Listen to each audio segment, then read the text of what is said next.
Mic check, mic check.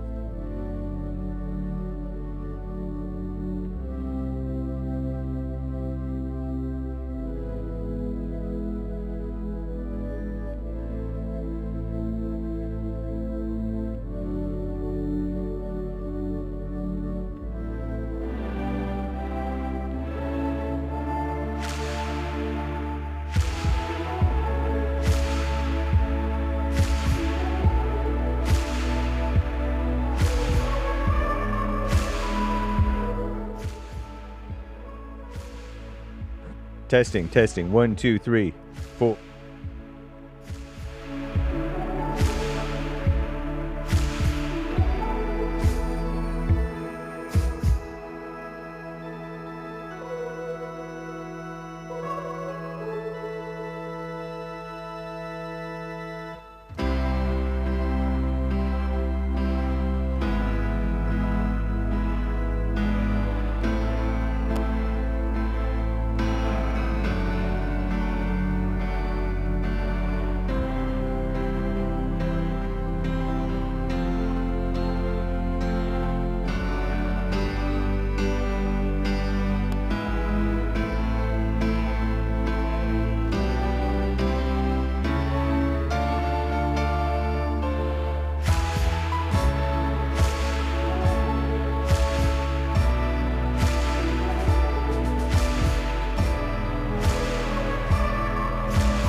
about themselves to understand what went wrong. I know we can find a way. I know we can find a way. I know we can find a way to stand up, stand up, stand up.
uniting the races with truth instead of dividing them with lies. We're also rebuilding the family by rebuilding the man. I am Jesse Lee Peterson. Good morning. Welcome to the show. It's Thursday. Hi, y'all. You can get involved by calling 888-7753-773, 888-77 Jesse, Jesse, Jesse. The biblical question for this week, and it's a doozy. The biblical question: did you find God, or did He find you? Did you find God, or did He find you? Amazing question. We have every way that you can watch and support the show listed on jesseleepeterson.com/show, jesseleepeterson.com/show. And you can listen to the show live on your iPhone, iPad, doing whatever it is you're doing. You can podcast if you don't have the time to just sit and watch it. You can podcast as well, but you can listen live by calling the listen line on TalkStream Live at 605-615-4131, 605-615-4131. And to donate, you can podcast too, remember. And to donate and have your comments read out loud, go to buymeacoffee.com/JLP Talk. buymeacoffee.com/JLP Talk and Bond JLP Cash App. Bond JLP Cash App. So it is Thursday already. Again. Merry Christmas. Merry Christmas, everybody. From all of us to all of you, Merry Christmas. And we appreciate the gifts, the packages that you're sending, the gifts and things. Thank you so much. Amazing. Appreciate it.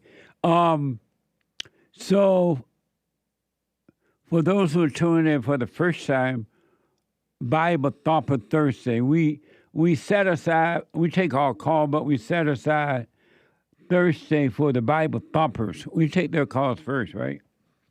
And the reason for those who are tuning in for the first time, it's very difficult communicating with Bible Thumpers. They mean well, and we love the Bible Thumpers. And so we set a little time, a day aside, so that we can communicate with them a little bit longer.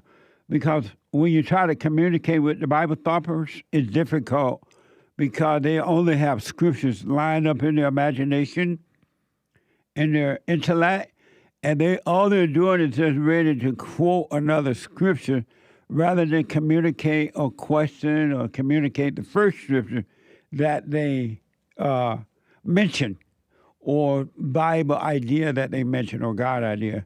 And so we try to, since we love the Bible Thumpers too, like everybody else, we try to set aside the time. So every Thursday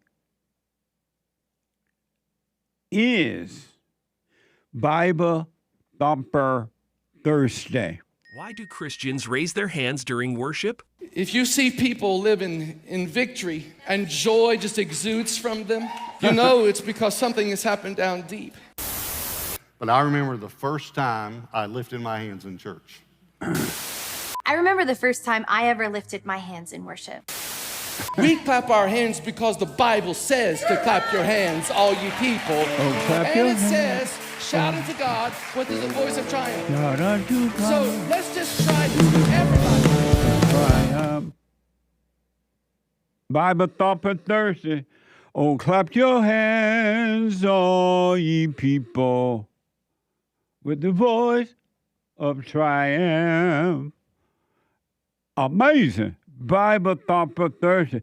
Very emotional, very intellectual. And it's interesting that lifting your hands and raising your voice with triumph does nothing but make you feel good for a moment while you're lifting your hands and crying and hooping and hollering, and then you go home and cry. You're lonely, you're angry, you're lost. But you lift your hand unto God, and you don't question. If I'm lifting my hands unto God, I did it, and I yelled out, and I did the voice saying, why is it that I still don't have peace? Why is it I'm not getting better?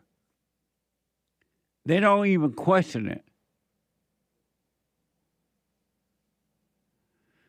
What a sad way to live. But I understand it, in that they can't see their loss. They have intellectually confused everything that Christ talked about with the physical, with the intellect and the physical, and they have missed the spirit of what he was talking about. But I mean, I keep saying I understand. I sound like a liberal. But anyway, it's Bible Thumper Thursday, 888-7753-773, 888-77-Jesse. I've said this before, is that there is zero love in the world today. And there's zero love. No love. And it's destroying human beings because human beings have no love. Have you paid attention to what's happening in you and around you? There's nothing but hate, nothing but anger, no love. It is hell on earth. And because there is no love, there is nothing but trouble. There's trouble in the land, nothing but trouble. Nothing but trouble and unhappiness and fear and doubt and worry and loneliness, suicidal thoughts, depression, vengeance. Everybody want revenge, gossiping, no love, nothing but hate. And the one thing, and then we mentioned this before, but the one thing, there are two things that God demanded that we do if we want to be free, is that we must love one another, even our enemies, and that we must forgive. And the last thing human beings do and want to do is forgive. Not understanding that forgiveness is the key that unlocks the door for you to enter into the kingdom of heaven within. Because there is no other way. Unless you forgive, you cannot enter into the kingdom of heaven. Before you forgive, before you enter in, you must go and forgive. You're not going to enter into the kingdom in your darkness. And unforgiveness is darkness. And the last thing human beings want to do is forgive. I'm not going to forgive you. What are you talking about? They judge with their mind, thoughts, their eyes, their words, their gestures, their emotions. And I challenge you to look up and down the earth. Finding a person who has truly forgiven is like looking for a saved person. They will not, ain't not going to forgive. Even though in Matthew 6:14, it's in the Word, if we forgive the failures of others, your heavenly Father will also forgive you. You're not going to be forgiven until you forgive. If we forgive the failures of others, your Heavenly Father will also forgive you. But if you don't forgive others, your Father will not forgive you, forgive your failures. It ain't going to happen. You're locked into hell. You're locked into a miserable life. And there are people who are starting to hear the message of forgiveness, and they're starting to do it, and their lives are starting to change. You hear it all the time here. They are starting to forgive mama and daddy. I was talking to a young lady yesterday in counseling, and she was talking about how in the South you are trained to honor your parents, meaning that you have to take care of them, you have to bring them to live with you if they're sick and out of it, and blah, blah, blah. Even though they don't want to do it, it's like honor your parents. That's not honoring your parents, folks. Honor your parents meaning don't resent them. Forgive them. They could not help themselves. They know not what to do. What they do, they did not have love to raise you with. They were blind and could not see. And that's what it means. It doesn't mean you're obligated to them at all. Because feeling obligated to anyone or anything is not love. You're doing it out of guilt, and guilt is not love. But if you had forgiveness, if you had love, you will help if you want to help. If you don't help, you're fine. If you do, you're fine. And that's what love is. So there's no love on earth. In families, in relationships, husband and wife, boyfriend, girlfriend, friends, relationship, co-workers, family, father, son, mother, daughter, mother, son. There's no love. Nothing but control. You can always tell when a person don't have love. They're trying to control you. They go out of their way to try to make you be and do what they want you to be and do. And they get angry, and they want to fight if you don't do it. But you got to forgive if you want to be forgiven. If not, stay in your hell. Stay in your misery. You can read the Bible till the cows come home. You can lift up holy hands and shout until the moon drops or until hell freezes over, and you're still going to be right in your hell because you refuse to forgive. You refuse to stop judging. You refuse to drop your anger. And I've said over and over and over again, I've said over and over and over and over again, and again and again,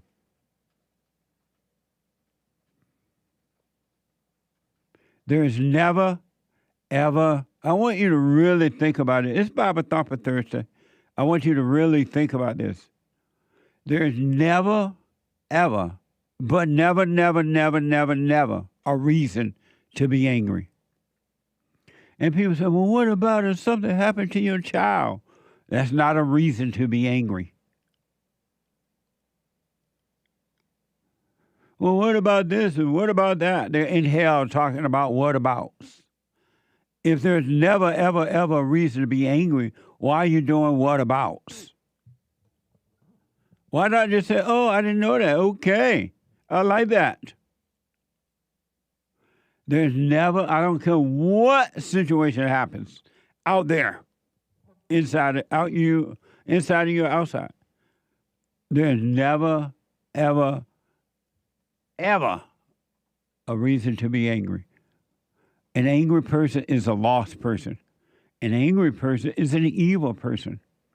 An angry person loves misery. The up and down feeling of misery. They call the up feeling is a miserable feeling too, by the way. That's why it doesn't last.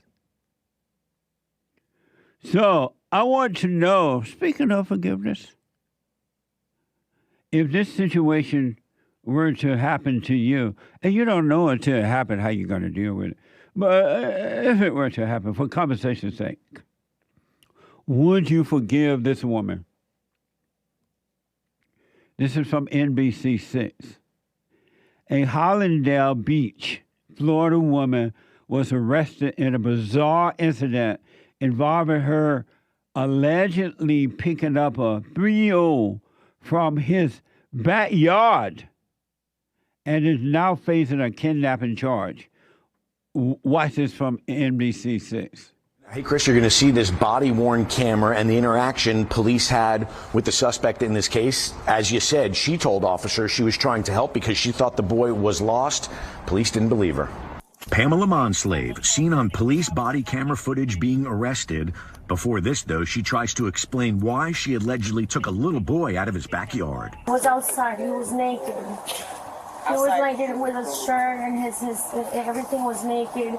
And I asked for the people around to call police, and nobody would call police. Police didn't buy her story and charged her with a crime. Everything that she said didn't make sense as to there was no reason for her to take this child. She doesn't know the child, has no relationship with the family whatsoever. So it was just not something that we would normally see or that of a normal individual. It happened at a trailer park community near Hallandale Beach Boulevard and I-95. The police report says Monslave was seen reaching over a fence in a fully enclosed backyard, picking up a minor, 3 years of age, that was playing outside and removing him from the backyard of his home. In court, she tried to defend herself. Police say several neighbors saw Monslave with the child and approached her. Then she put the boy down. Then neighbors called police, who, after questioning Monslave, arrested her and charged her with kidnapping. Make sure you pay attention to your kids, your surroundings. Make sure you know your neighbors and your neighbors know you. This is an example of know thy neighbor, and those neighbors were able to help prevent this child from being permanently taken. Amazing. Would you forgive that woman if she tried to take your child? Or would you be angry about it?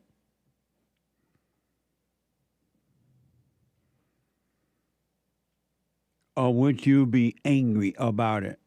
And remember, there's never, ever, ever, ever, but never, ever, ever a reason to be angry. And people say, well, anger is defense. You need anger to protect yourself. That's a lie. But you need angry to be motivated. That's another lie. It's amazing how evil people defend evil.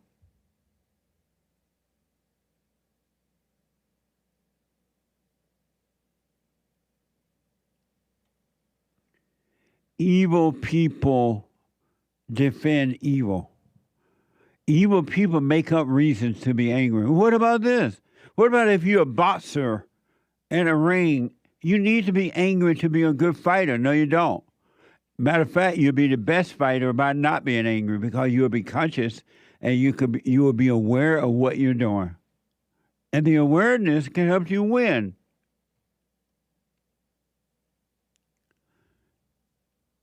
Whomever have told you that anger is good, they were your enemy.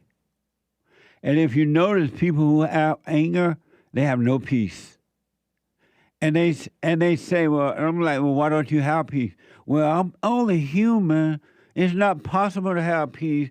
I'm going to have peace when we get to heaven. You don't even know you're going to heaven. You're in hell. How you going to go to heaven? You haven't gone through hell yet. How will you make it to heaven if you don't go through hell? Think about that one.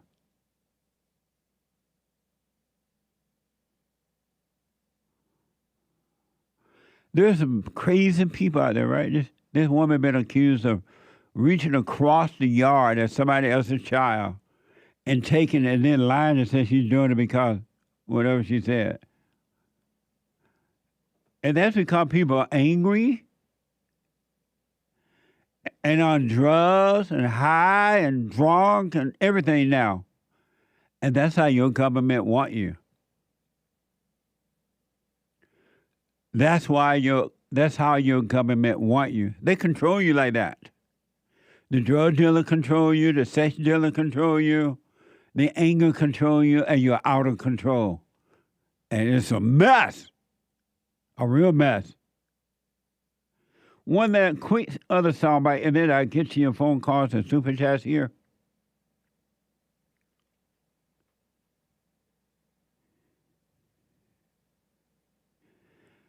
There is this guy. I want to know how react. I want you to react to this man's family and defending him. What a mess! This is Fox 4.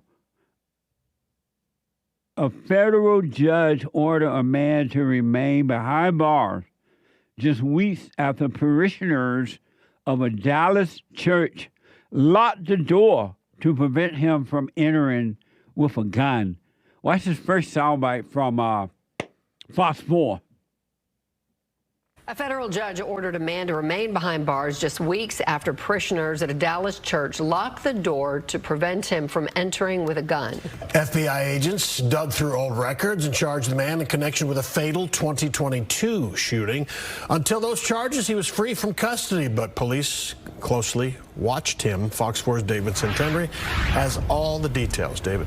Yeah, police records reveal that the gunman regularly attended the church that he tried to walk into, allegedly with that tactical rifle.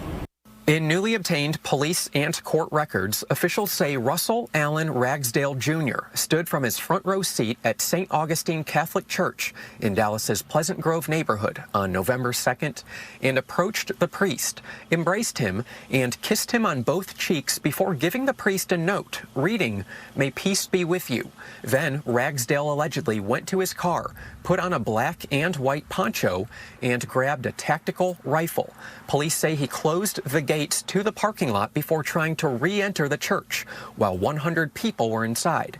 Parishioners, however, locked the doors to keep him from getting in, and a man outside convinced Ragsdale to put the rifle on the ground until police arrived. According to Dallas police records obtained by Fox 4, the man who talked Ragsdale into dropping the weapon believes he may have wanted to shoot people at the church. Amazing, huh? Grandpa, tell me about the good old days. And here's what the man's girlfriend told the police. Here's what the man's girlfriend told the police and what federal investigator found in his phone. Watch this. If convicted, Ragsdale's girlfriend told police he was drunk and having emotional issues. Ragsdale was charged with misdemeanor disorderly conduct, but federal investigators discovered he was charged with a 2022 murder of his roommate in Seagoville. That murder charge was dismissed, as Ragsdale claimed the shooting was self-defense. At the time, Seagoville police seized a pistol, shotgun, and rifle. Now, federal investigators examining his phone say there's evidence of a history of drug use dating back to 2021, as well as evidence of Ragsdale purchasing and using hallucinogenic mushrooms in the hours before the fatal 2022 shooting. For that, he's charged with felony possession of a firearm by an unlawful user of a controlled substance. Amazing. And your government wants drugs to be free for you. Do your government love you? And why do you obey your government when they tell you can have pot, you have drugs, it's a free needle? What's wrong with you? Is it break time? Oh, the clock is off again, right? What? Okay, let me take a quick break. When I come back, there's one other soundbite to that story, and your phone calls and super chats. Back in a moment. I just wanted to say that I've been listening to you for a few years now, and when you talk about the illusion of racism and how it's just a divisive tool that the media uses, and it's just good and evil. Yes. And that's what we got to focus on. It really has changed my life. My perspective is totally different now. I'm more calm. I'm more peaceful. When you talk about forgiving your mother, and then you go with that hate, and it just transforms you. So I just want to thank you for that, and let you know that you really are doing God's work by waking people up with this message. Amazing, Aaron. Thank you, man. I appreciate that. Sure. I can hear the angels in heaven singing right now. They're rejoicing. That's amazing. Stay with the silent prayer. Speak up, don't resent, and doubt every thought. And Aaron, you have not seen anything. Anything.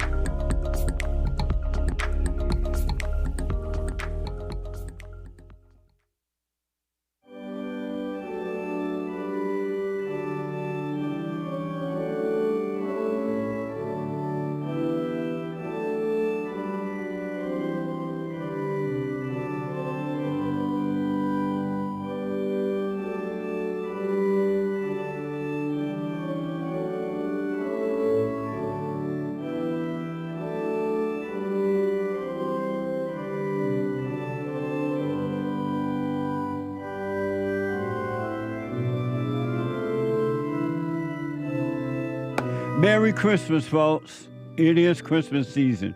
We have a sale on at the barn. It's still happening for this month. You got time to order your stuff and get it to you. 2 weeks, Christmas will be here.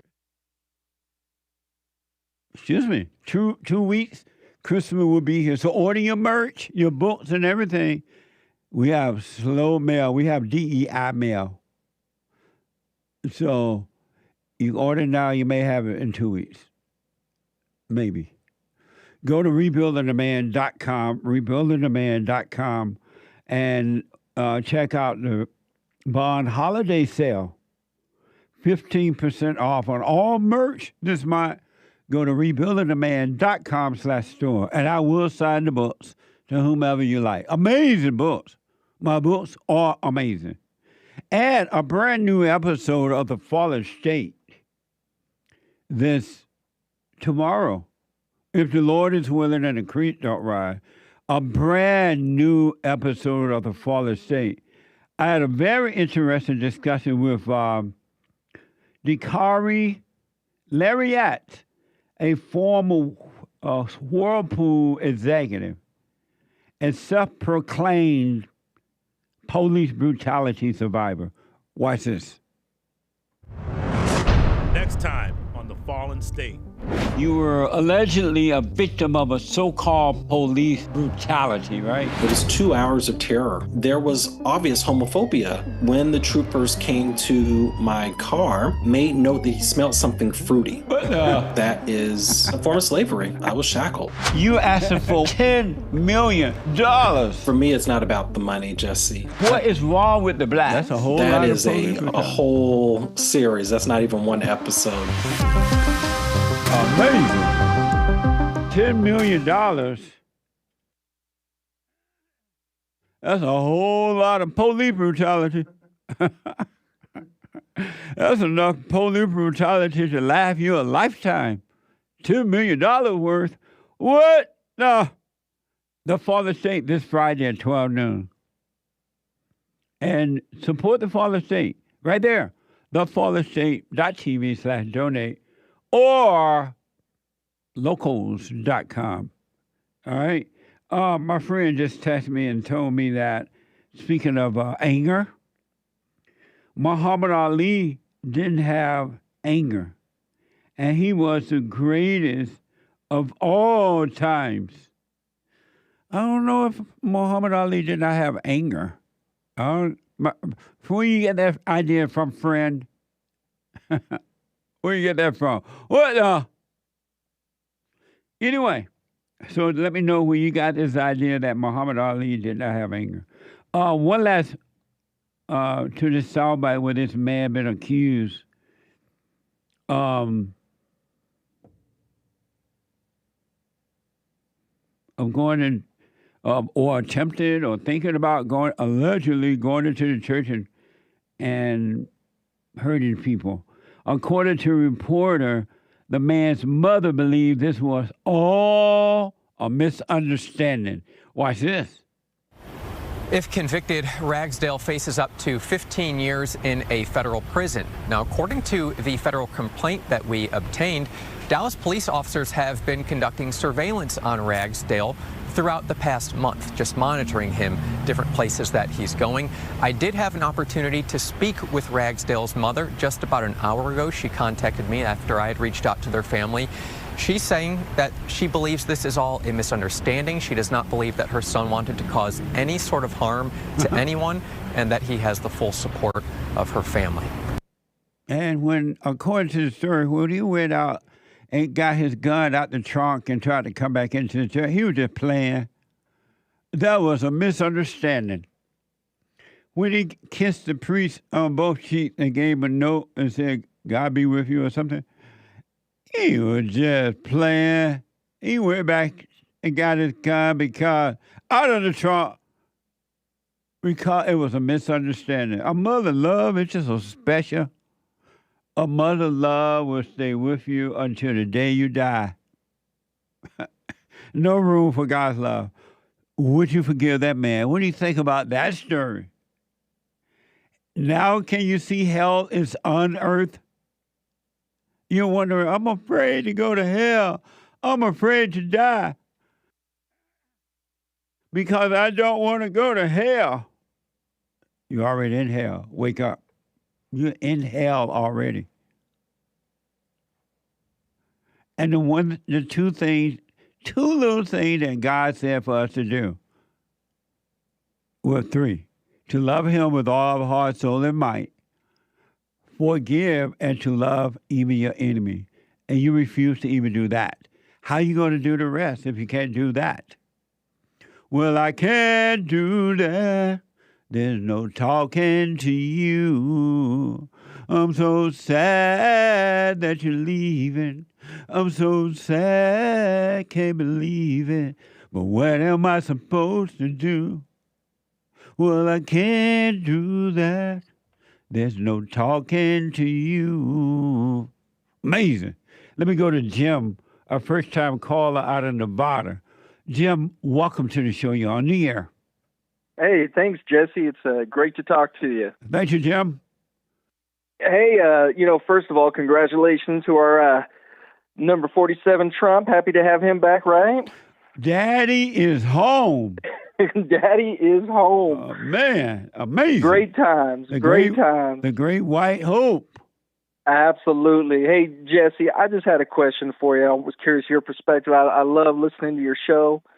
Love your outlook on so many things. And I've been someone who's been told I live a very, I guess, like a Christ-like lifestyle. I've always treated people with kindness and try to treat people how I want to be treated. My wife is very religious, but I've never been able to grasp it. Like, I've never been able to grasp that an actual God exists. What would you say to like someone like me who just I like to live a good lifestyle? I just can't actually grasp onto God. When you say grasp on him, what do you mean? I have a hard time acknowledging that something like that exists. And so how are you able to live this amazing life if it's not from God? I don't know. How is that the only way you can live that way? Well, I don't know. When you say you try to be kind to others, you say that? Yeah, I like to treat people how I want to be treated. And how is that? Be good to my fellow man. Be honest with people. If I see someone getting hurt, I stand up for them and protect them. I protect my wife and, support my family. When did you get the idea that you're supposed to stand up for other people? It felt natural. Where did you get that idea that was the right thing to do, though? I don't know. But you could get killed. You could get hurt. You can get put in jail for standing up for other people. Where did you get the idea that it was the right thing to do? I guess that's the question, right? It just seems to come natural. What do you mean by natural? Well, I think I might know where you're heading. Where am I heading? I think you're heading to where that comes from God. That's not from God. What's that from? Hell. Really? Yeah. How is that? Because you're helping people that don't even want help. And the only reason and the reason you're doing it is that you're getting a thrill from it. It feels good to you, and because it feels good, then you call it good. I'm being nice or kind or whatever. But when it feels bad, then you blame the other people and you said they didn't appreciate what I did. You know, I wouldn't say that I do good by people in the sense of, like, you see the crazy people out there, the activists, the crazy activists about, you know, trans activists, things like that, and trying to just stand up for a random cause. It's just if I see maybe, I guess I'd say I'd be the type of person, rather than holding a video camera watching a fight happening, I'd be the one breaking it up kind of thing. Why? Well, because you don't want to see anybody get really hurt. Why not? I guess I don't know. What if most people love being hurt? That's why they get in fights, and that's why they do what they do. They want to be hurt. Why would you interfere with what they want? Would you think that automatically that both parties want to be hurt? Otherwise, they wouldn't be fighting if they didn't want to be hurt. I guess you got a point. Yeah, I don't know, Jesse.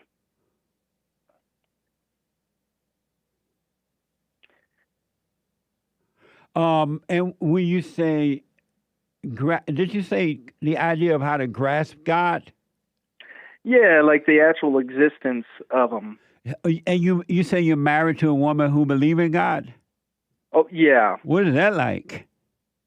It's great. She's a great woman. Does she obey you?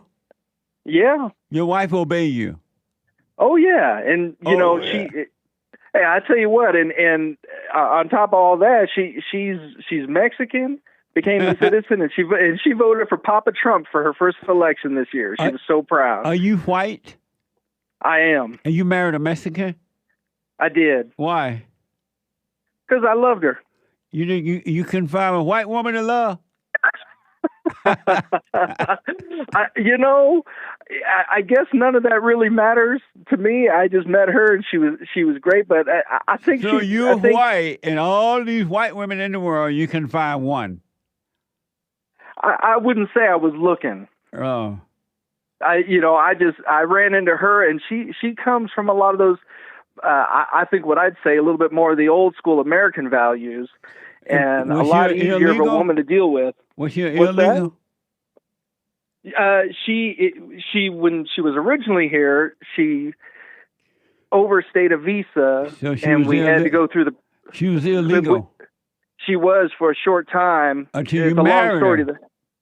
I married her, and we went through all the process of getting her legal here, and it took a few years. We took care of it the right way, and there was a real possibility we were going to maybe have to leave to Mexico, but. And you would have done all that to be with a woman? To be with this woman. But why would you get a white woman? You wouldn't have to go through all that. You go through a whole lot of other stuff with a lot of white women. So it's easier to deal with a Mexican woman than it is to deal with a white woman? Well, it's easier to deal with a woman with these old, a little bit more traditional values. And white women don't have traditional values? A lot of them don't, that I found growing up and in high school and my generation. It seemed like a lot of them didn't, but I think it was just by chance. I'm sure there are. I just happened to meet this gal, and she, regardless of where she come from, or Mexican, white, or whatever, and we just shared similar, values and interests. The real reason you married her and went through all that hell to get her legalized and everything is because you couldn't handle the hell in the white woman, and you thought, maybe if I get away from a white woman and get me this Mexican woman who have a little bit more traditional values, then things would work. You couldn't handle the white woman. What the? Jesse, I'd have been happy to have it in any woman. But you couldn't find it in a white woman, though? Not in the ones I had dated, no. Right. That's why you went through hell to get this Mexican woman. Yeah, that's true. Amazing. That's true. But anyway, as far as the idea of grasping God, you can't grasp God. You can't have an idea about God and know him. If you really want to know God, you have to let go of this idea of knowing him or even wanting to know him. Then you shall know him. Because the problem with Christians is that they only have ideas about God, what they read about him, what they heard about him. They quote the scriptures, and they think that, and then they went down to the front of the church and accepted Jesus, confessed with their mouth, right?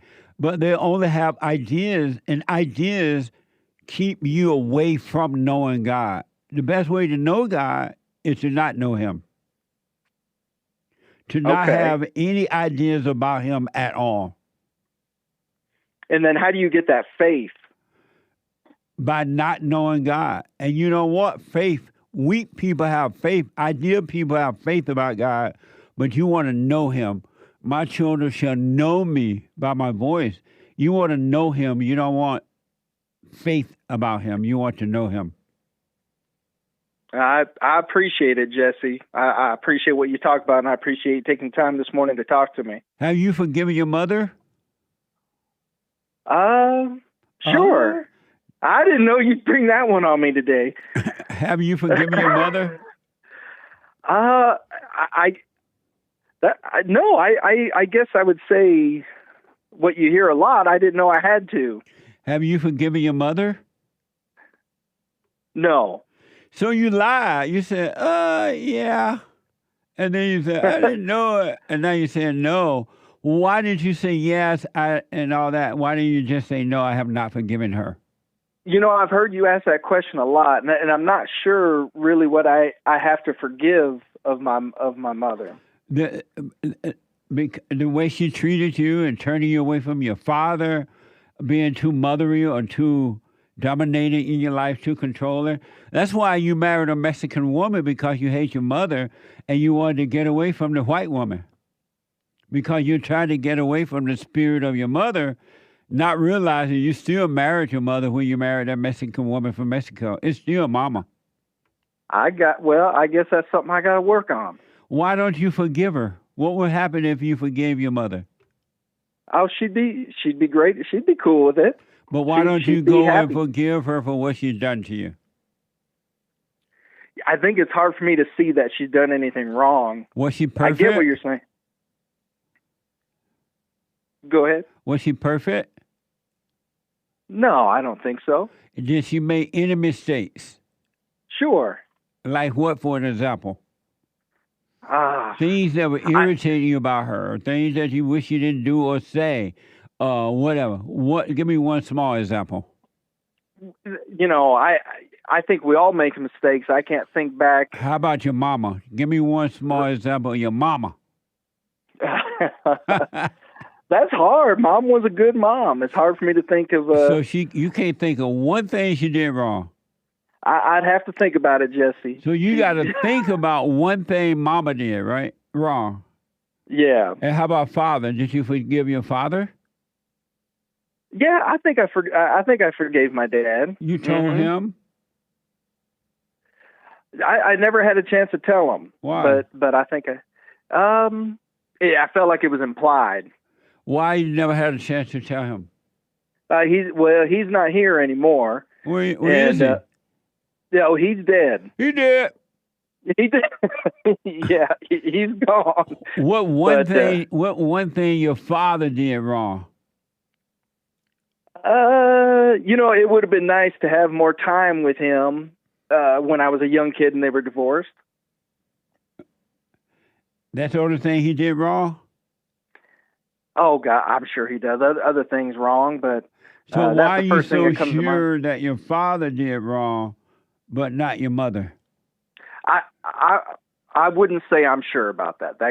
Mom could have been involved in that too. She was. Yeah. I guarantee she was. Yeah, I hear you. And you need to forgive her for running your dad off and keeping him away from you. I got you. I think I can do that. But you need to see it for yourself, not just because I said it, all right? No, I got you. I appreciate it. But in closing, if you want to know God, don't think about him. Okay. I appreciate it, Jesse. All and we can say this again. Have a Merry Christmas. Thanks, Absolutely. Jesse. Merry Christmas and congratulations on the Great White Hope. Likewise. Thanks, Jesse. Bye-bye. Bye now. 888-7753-773. 888-77-JESSE. Let me go to ALEK out of Florida. ALEK, hey, Jesse. Welcome to the show. You're on the air. Hey, Jesse. How's it going? All is well. So I had a question for you. Can I tell you a quick story so the question will make a little more sense? Okay. So basically, I grew up without religion. So, I get older, whatever. I kind of turn into a mess person living in the world, drinking, smoking. And then I randomly came across your show, was like, oh, this is interesting. And then just basically started doing the silent prayer and then found God one day and then moved to Florida to restart my life as a Christian and just, started trying to learn from God because I don't know, I didn't really know what I was doing or how to be a Christian. And it was amazing and all this stuff. And then so basically everything's good.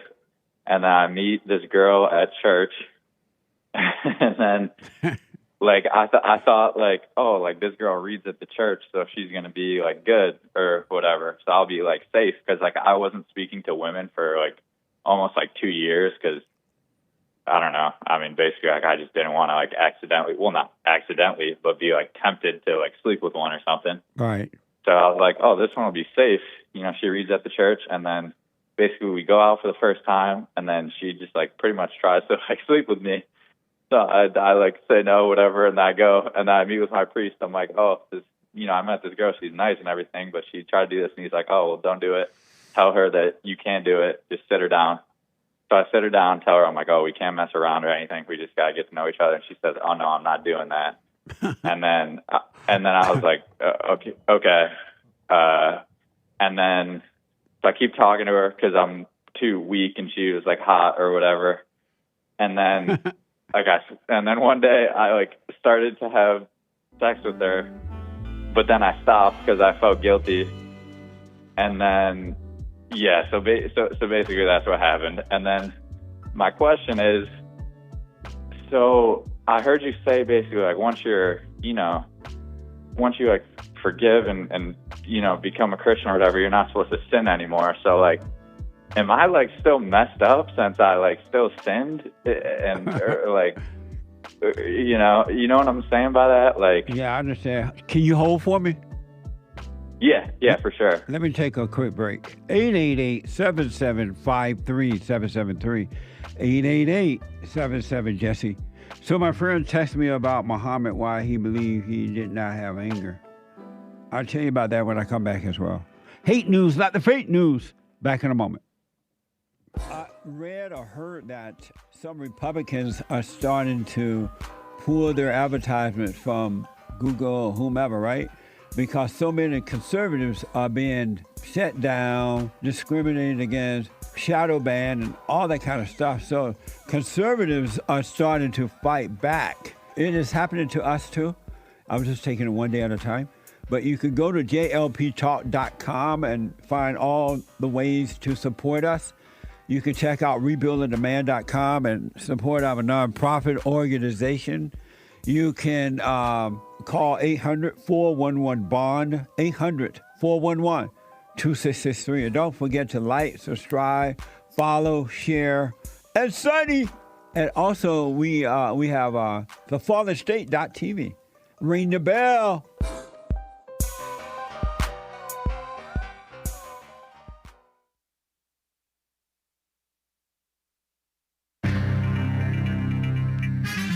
A whole lot of mess going on in the world.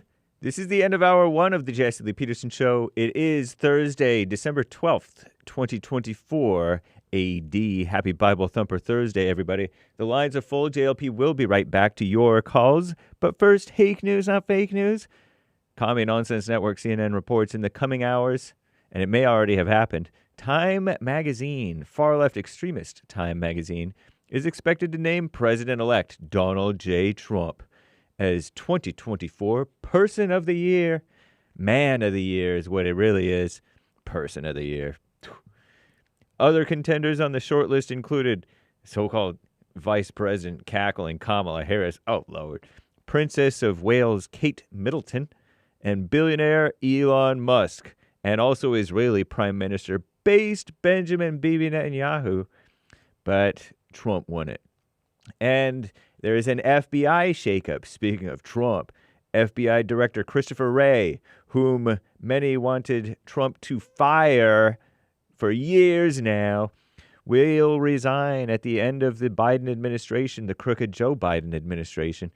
The agency said that on Wednesday, as it became clear he would be forced out by President-elect Donald J. Trump. In a Truth Social post, Trump celebrated Wray's decision to resign, calling it a great day for America, indeed. And when Trump first chose Christopher Wray to lead the FBI, so-called, in 2017, the two were on so-called good terms. But the relationship soured as Chris Wray oversaw an FBI that investigated Trump. Give me a break. Resulting in 2 separate federal cases against our greatest president. Trump also was enraged with the FBI for, among other things, carrying out the so-called lawful search of Mar-a-Lago, his Mar-a-Lago home or / resort in 2022. Trump had vowed to replace the FBI director with loyalist Kash Patel. They call him a loyalist, though Chris Wray still had 3 remaining years in his 10-year term.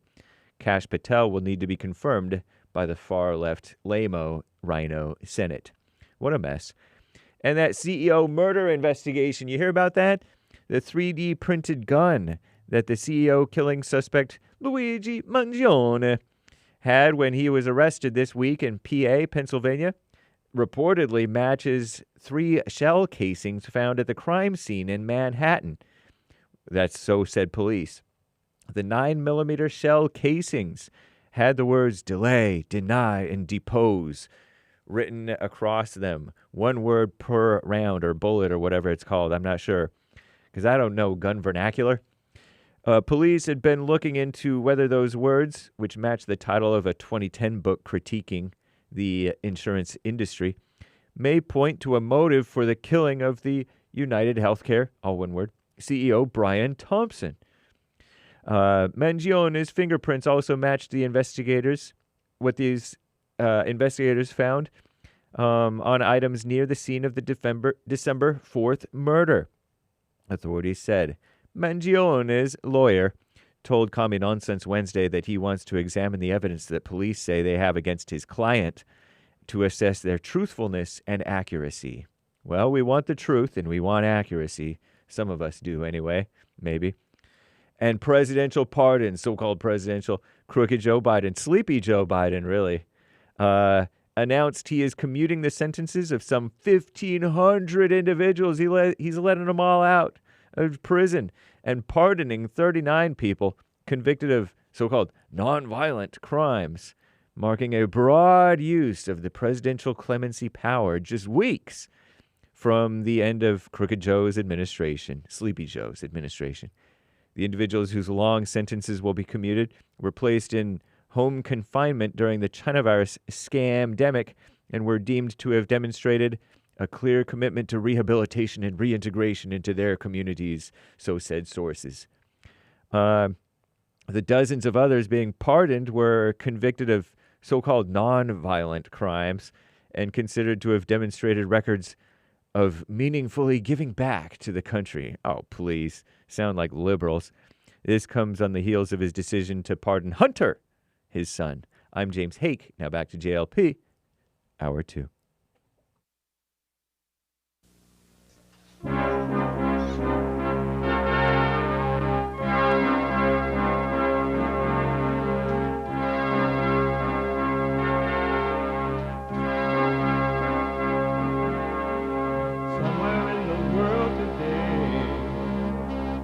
Got to stand up strong, think the truth about themselves, to understand what went wrong. I know we can find a way. I know we can find a way. I know we can find a way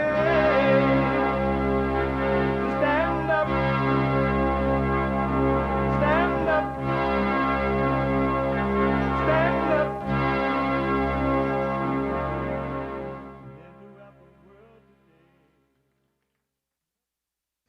Uniting the races with truth instead of dividing them with lies.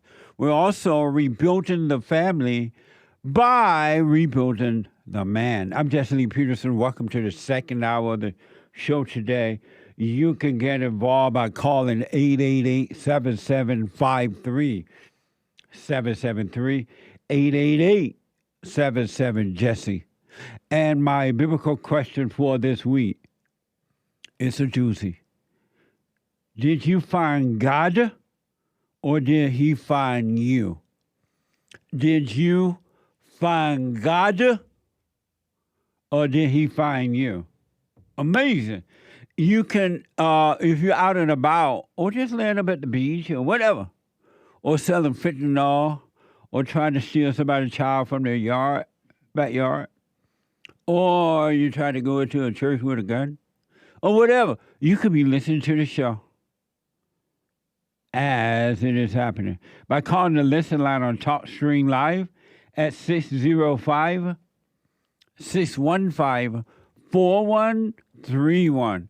605-615-4131. And to donate and have your comments read out loud, go to Buy Me a Coffee.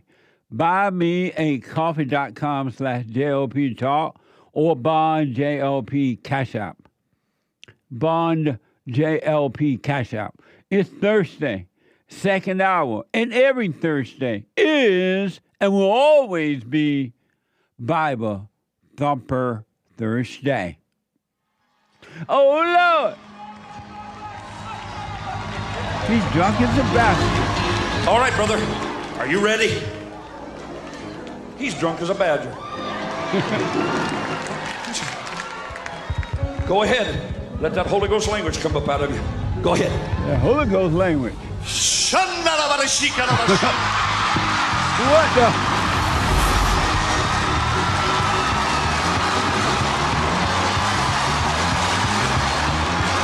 If anybody asks what's the matter with me, tell them I'm saved, sanctified, and running for my life. Before I go back to the phone, you heard the breaking news on the hate report. The hate news, not the fake news, right? Joe Biden done pardoned everybody and they mama, according to the report. Joe Biden done pardoned everybody and they mama. And if you're white, everybody and their mama. We have more of that coming up for you. All right. Also, so talking about anger, and my friend said that Muhammad Ali didn't have anger. When Ali fought in the ring, he didn't have anger. He even gave us a rhyme after his fight. Ali may have had anger at a time in his life, but not in the ring. That makes sense because you cannot have anger. You cannot have anger, and then when you get in the ring, you're gonna leave that anger outside the ring. What the? And then when you get out of the ring, you got your anger back. What the? Either you have anger or you don't have anger. Amazing. 888-77-JESSE. I want to go back to ALEK out of Florida. I had to put ALEK on hold because of time. ALEK, so your question for me is what? Basically, yeah, if you remember, like, am I still, like, messed up since I, like, sinned? And, yeah, I heard you say, like, basically, you know, once you're, like, a new person, you shouldn't be, you know, living the old way anymore. And your question, are you still messed up? Yeah, basically. Because you what? Well, because I had sex out of wedlock, even though I knew it was wrong. Well, I mean, I stopped, but it did, it still counts. Are you calling that a sin? Yes. Why? Well, I don't know. It says in the Bible you're not supposed to have sex out of wedlock, so I thought it was a sin. Where in the Bible does it say you're not supposed to have sex out of wedlock? When it talks about like the area, I mean, I don't know the whole Bible yet. I only been Christian for a little bit, but I probably never will. It's a pretty long book, but like, I don't know. I remember, I think in like Matthew or somewhere, like Jesus is talking about sexual sin, and he's saying like, don't sexually sin, don't like be like an adulterer, don't, have sex out of, I don't know, like just talking about all the different sexual sins. I mean, I don't really know what they are. But Jesus never called it sexual sin. Where'd you get that idea? Who never called it that? Jesus. Oh, well, maybe I'm thinking of the wrong part. I don't know. I feel like I remember reading that at some point. And where? In the Bible. I don't know which part. I mean, I could be like I'm not claiming to be right. I just, I thought it's a sin to have sex out of wedlock, but maybe I'm wrong. You should not have sex out of wedlock because the right way is to be married in case you make children so that they will have a father and a mother. And sex should not be used as a drug. God made it possible to have sex, but because people use it as a means of escaping rather than overcoming, that's where the problem is. But they use it the way they use drugs, to feel good, to feel a false sense of love. And that's what the problem is. But the sex itself is not a sin. It's the way you use it in order to forget and not to remember. It's only supposed to be for making babies. Okay, so that's why you're supposed to be married, since it's just supposed to be for babies. Yeah, if you don't want to make children, there's no reason to even get married. Yeah, I agree with that. But it's not a sin. Okay. All right, so, maybe, well... You're only guilty of one sin. What's that? Unforgiveness. Salvation is of the heart. And all who have anger have hatred. And anyone who has hatred play God. And when you play God, you think you know what you want. You think you know what you need. You judge yourself and other people. So you're playing God. And until the heart change, you're never going to know God. Satan will be your God. But salvation is of the heart. Have you dropped your anger? Yeah. That's actually how when God revealed himself to me, I listened to your show because, like I said, I was just living in the world, and then I heard you say, like, oh, go and forgive people. So then I was living in Ohio at the time, and my parents lived in Florida, so I sat them down, and I was like, hey, I know this is probably going to seem random, but I'm becoming, like, a Christian, so I just wanted to let you guys know, I forgive you guys. I love you guys for, all the stuff that happened. And, that's that basically. And they were all surprised, and my mom was crying and all this stuff. What was she crying for? Because she was like sad that, she felt like she did a bad job, and I like hated her and stuff. And you did hate her, and she did do a bad job. Yeah. I mean, that's true. I did kind of hate her. And yeah, she did kind of mess up a little bit. But, and then basically I laid down in bed that night. I didn't even know what was happening. And then basically God revealed himself to me. And then I pretty much started following him ever since. And I've just been learning from him ever since that day. Really, it's pretty crazy. And like my old friends asked me, like, well, what's that like and stuff? I'm like, I don't know. I can't really describe it because it's like, it's just different than anything else. It's fun though. Well, and you stay working on that. You know, do the silent prayer. You stay present. You're fine. And this thing that happened with that girl, forget about it. Try to avoid it, of course, but forget about it. Move on with your life. That was not a sin. Okay. Yeah, and I guess everything, like, God kind of has worked everything out in my life except for, like, I don't really know if even like the Christian women are gonna try and sleep with you. Like, how do you even like talk to a woman? I don't know. You talk to her about being you. Don't put on a front. You be who you are. You be honest and be fair and just deal with them like you would anyone. Christian women are not special. They're no different than secular women. And so just treat them the way you would treat anybody. Don't be angry at them and be honest with them. That's all you have to do. And don't look for a wife. You only you only stay on the path of what is right. And if God intends for you to have a wife, He will add one unto you. But don't want for one. Don't look for one. You're only supposed to want for what is right and nothing else. Okay. Yeah, that makes sense. It's not even that I'm like, going out looking for one, but it's like, just living my life. I'll right. You run into them or whatever. Yeah. and just because she says she's a Christian, don't think it's just a name. It doesn't mean anything. Yeah, I learned that the hard way. Yeah, it's just another title. It's just another title. Okay. All right, that makes sense.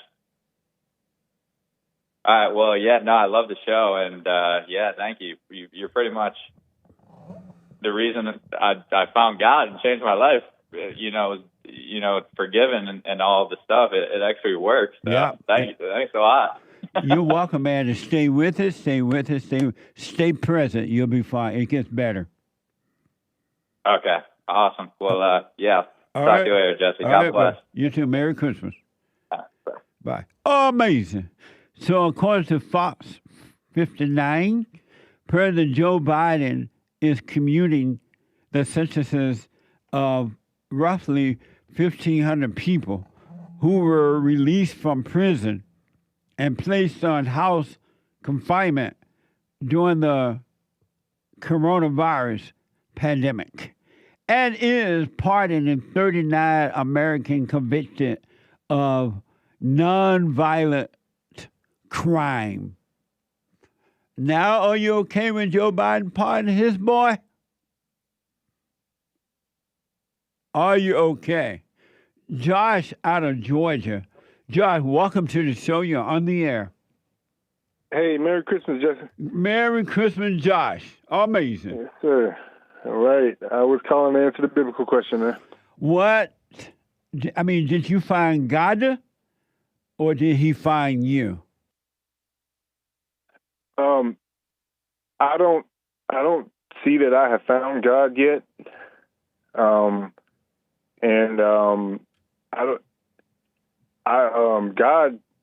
God can't find you because God created you, supposedly. So creating you and finding you are two different things.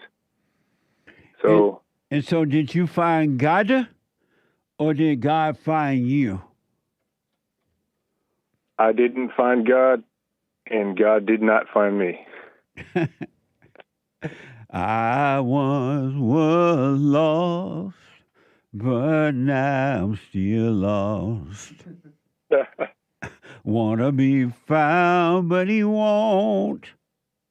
So your response to the biblical question is you didn't find God and God did not find you.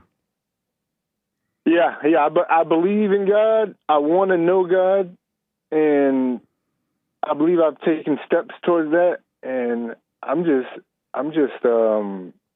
doing what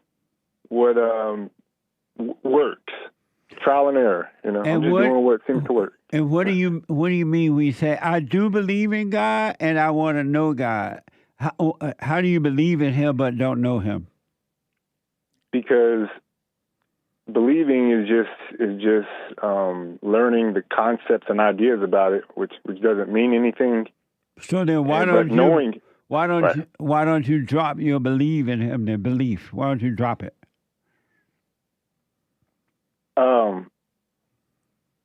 Drop it? Like, I know that I want to know God, and that's the way to go. So if you know that for sure, why don't you drop belief? How will you know him as long as you're holding on to belief in him?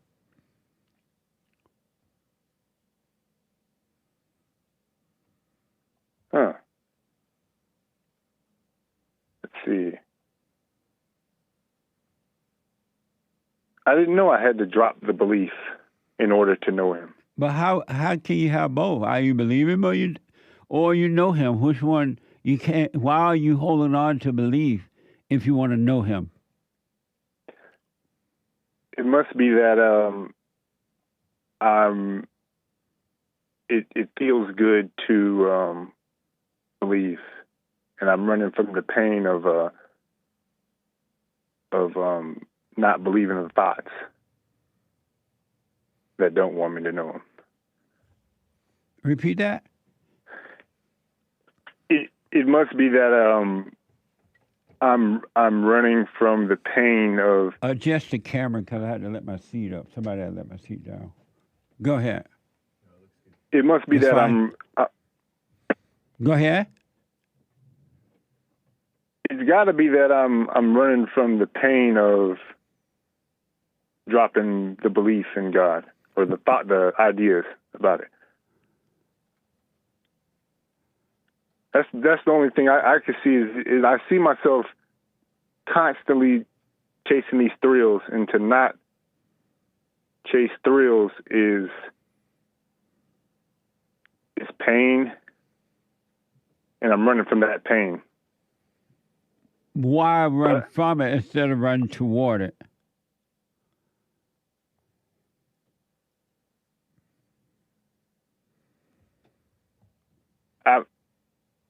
I'm not sure. I want to run toward it. Why don't you? Maybe because it hurts. No pain, no pain, no gain. Right. And who is hurting?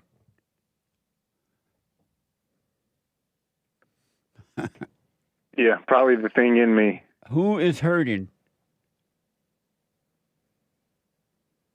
The devil.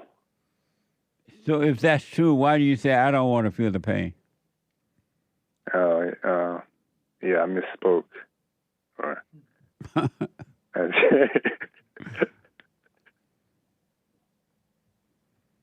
I do feel it, but it's the devil's pain. Why do you call it yours then?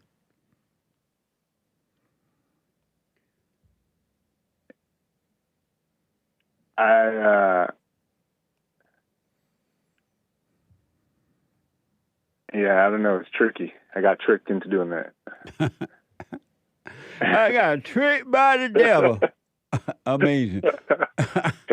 Well, I appreciate your responding to the biblical question, and I will put my little 2 cents in on Sunday if the Lord is willing and the creek don't rise. Okay. And it seems, yeah, so, well, it seems like I can't. I don't know, man. Okay, I'll keep trying. You don't know what? That's all. Like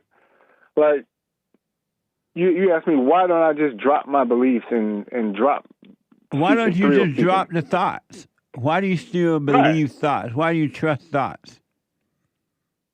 I don't know if I can do that. You can do what? You don't know if you can do what? Drop all thoughts. Why can't you?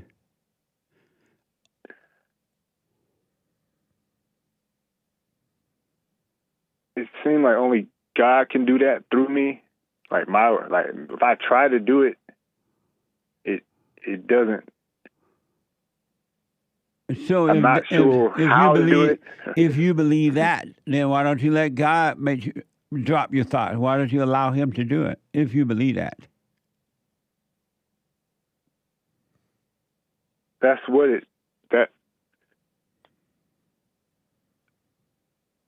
I believe that's what I'm doing. I think that's what I'm doing. Do you know what it means to, when I say drop the thought, you know what I mean by that? Do you know how to do that?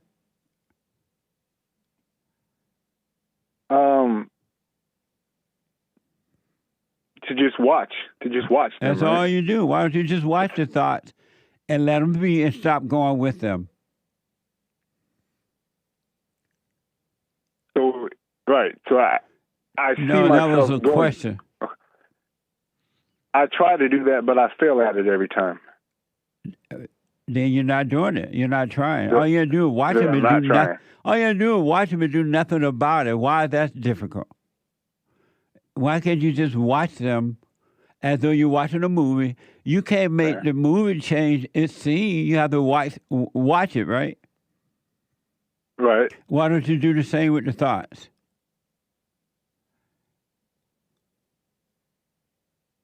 I believe I'm doing that, and I just watch myself fail at. But what stuff is failing? Oh, okay. No, that was a question. Maybe. Oh, yeah. I don't know what myself is. So Then why do you keep watch, saying I keep failing? If there's no one there to fail, how can you fail?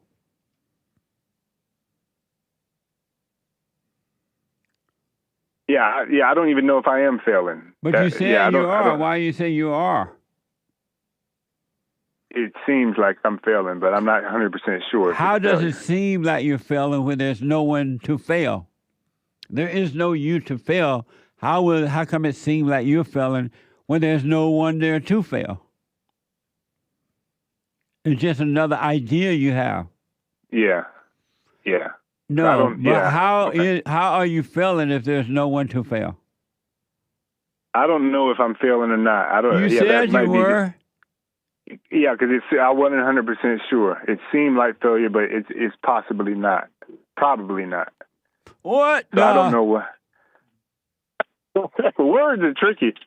I mean, I'm trying to watch my thoughts, and it's like, okay, by watching my thoughts, you must mean to not even, like, thoughts about watching thoughts are lies. What? Like, okay, so if I'm not sure what failing at watching thoughts is and succeeding at watching thoughts is. I just be. Why are you making something so simple so complicated? It must be the devil putting lie thoughts in my head. That must be what it is. And why are you listening to the devil? Because I'm not sure if it's the devil or not. Who is it if it's not so the it devil? must be. Okay, so okay. I don't know. What? No, I need a drink right now. Yeah, because, I don't... Communication is tricky like this, so... But a lot of times when I hear you talk about stuff, I don't get it at first. It comes to me later. Okay. That's well, what all happens, you need so I'm not to do, you know stressing. how when you're watching a movie, right? Yeah. And you can't, when a scene come about that you don't like, oh, that's a horrible scene, you can't go up in the screen and change the scene, right? Right. You just have to sit there and watch it, right? That's all you do for life. So, you just watch. I'm talking about to stay with me. When you're watching a movie, you have to sit there and just watch it, right? Right. So why don't you do the same thing with thoughts? I believe I am doing that. Then what are you talking about then? I don't know. Got confused a little bit. All right. What a mess. Thank you, man. Yeah, no problem. Merry Christmas, man. Merry Christmas. right, Amazing. 888-775-3773. David is a first-time call out of Chicago. David, welcome to the show. You're on the air. David? No, David. 888-77-JESSE. Super chat. Super chat. Super. Super chats. Vanessa bought a coffee yesterday just before the end of the show asking, is it better for kids to be born again to be with a born again single mother or with a single father in a fallen state? What? Is it better for kids to be with a born again single mother or with a single father in the fallen state? A single father. Based. Thank you. A single father. Another 3 coffees from Vanessa. buymeacoffee.com/JLP Talk. Answer to the biblical question. Did you find God or did he find you? She says, I sense that God has always been with me. I've never been without him. He waits quietly for us to see that he never left us, even when we stumble around like lost sheep. How can you find someone who never left you? How can he find you if he never left you? She asks. So she's not, did she answer the biblical question?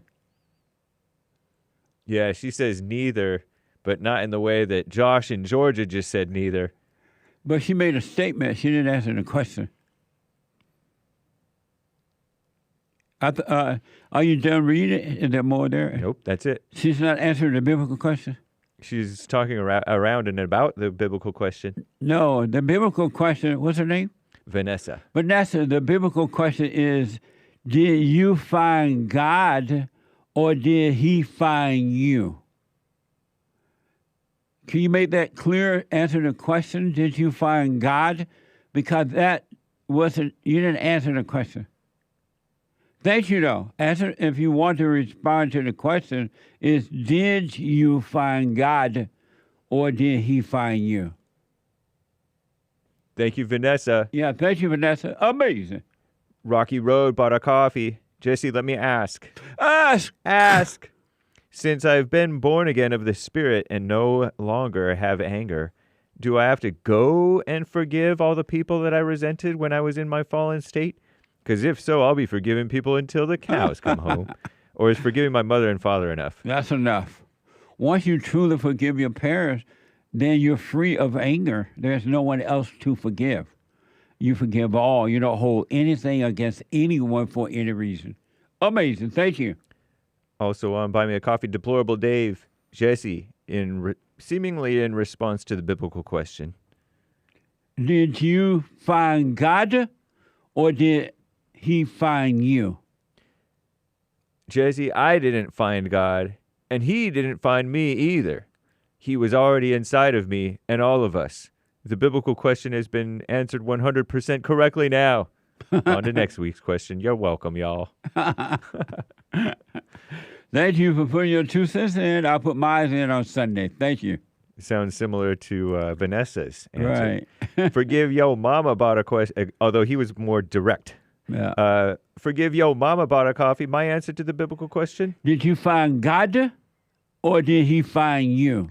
God ain't the one who's lost. I do believe he was always there, though, sipping mochachinos, eating egg bites, watching, waiting. I believe it is up to me to find him again. Says, forgive your mama. And so, are they going to respond to the biblical question? Maybe not. Well, I thought you said they wanted to respond to the biblical question. It says my answer to the biblical question. I'm just reading what's there. Oh, okay. I'm doing my best.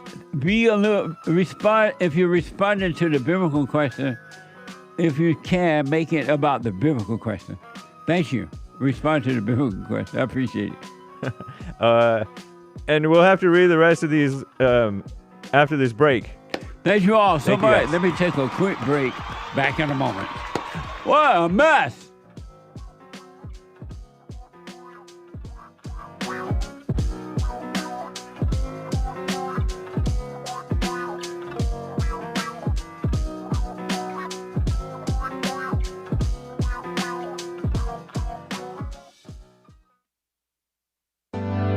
Steve, thank you for calling and thanks for holding. How have you been helped by the show? I'm going to tell you this. I believe you might go down in history as one of the greatest, if not the greatest, black man that ever lived on planet Earth, as far as I'm concerned. I don't know anybody before you that's been that great. You know, freeing the slaves is one thing, but you've been freeing people of their mind, which matters, it should be anyhow, to you more than anything else, because with the mind not being right, there ain't nothing else going to happen right anyway. If you can doubt every thought because you're not your thoughts, if you can doubt every thought, knowing that you're not your thoughts, you don't create them, they're not from God, that they're from the deceiver, the great deceiver, Satan. If you can doubt every thought, you can be free, just like that. At an instant. Bring every thought into captivity. It's so amazing.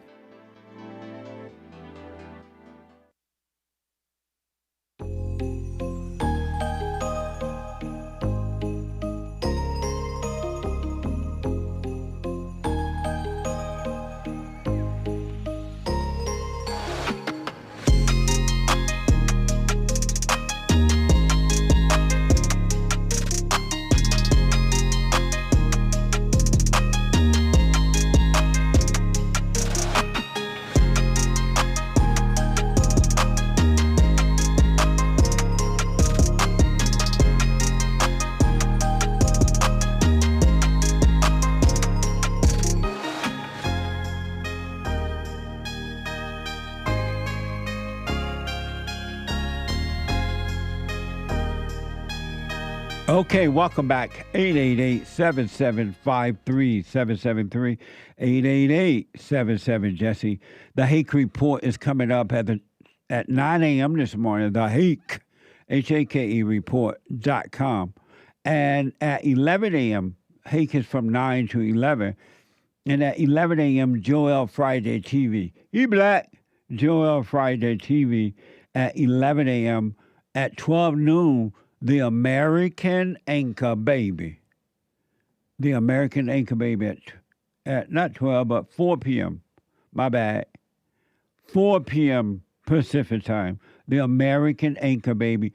4 p.m., not 12, but 4. All right.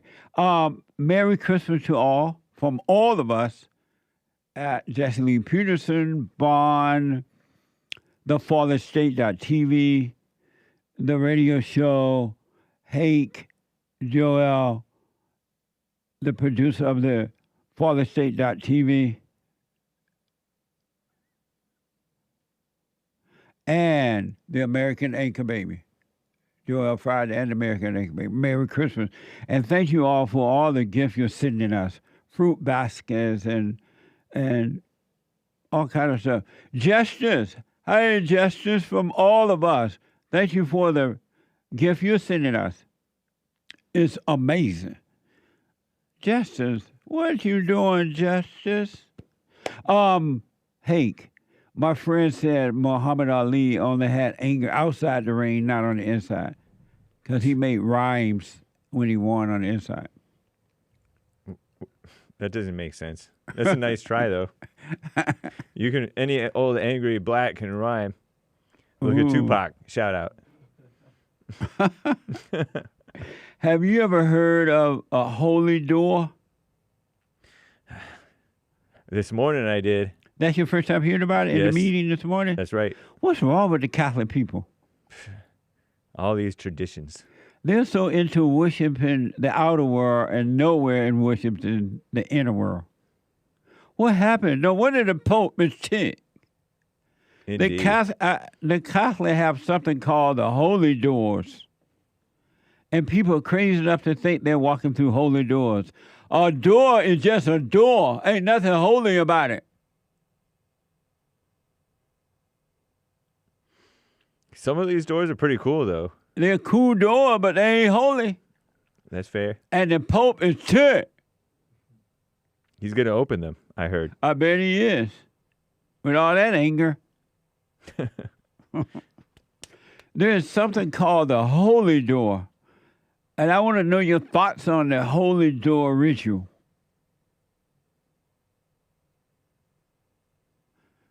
This is from the New York Post. My first time, too, hearing about it in the producer meeting this morning. Oh, at the holy door. Watch this from the New York Post. Pope Francis will open a series of 5 holy doors throughout the Vatican to commence next year's Catholic Church Jubilee, a joyful commemoration of faith that normally occurs every 25 years. For those who have not heard of the Holy Door, as I have not, I heard of the Holy Ghost, but not the Holy Doors. Watch this from YouTube.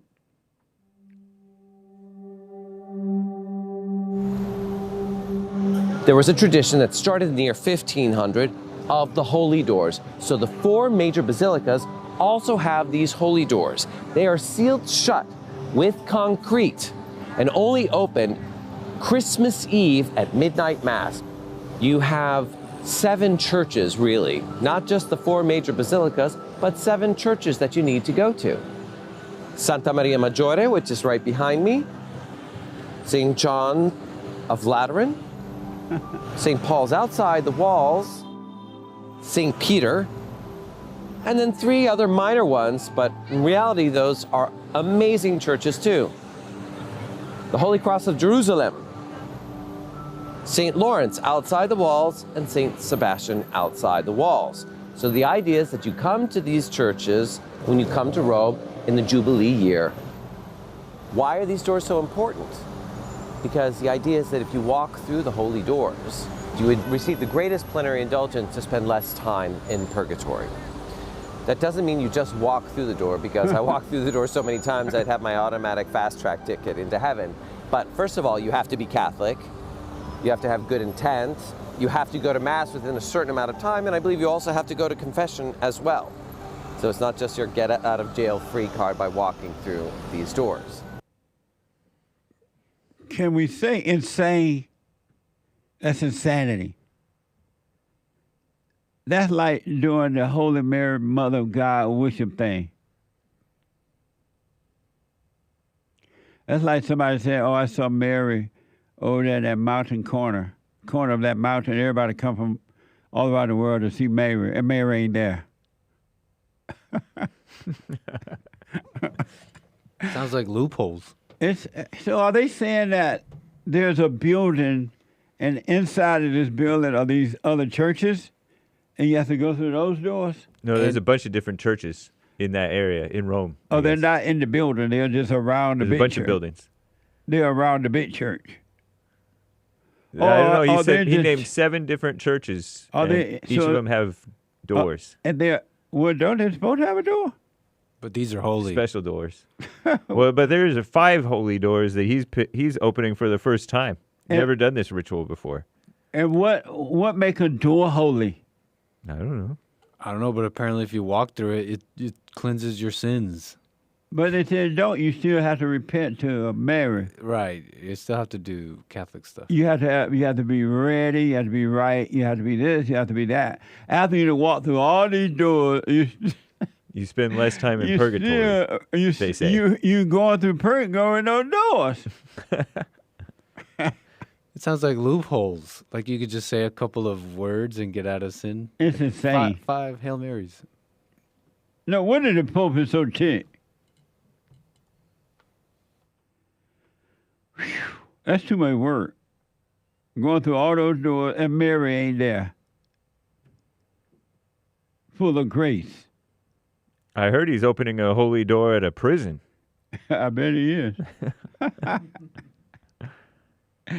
What, Catherine, what's wrong with y'all? No wonder you hide the illegal aliens when they come in.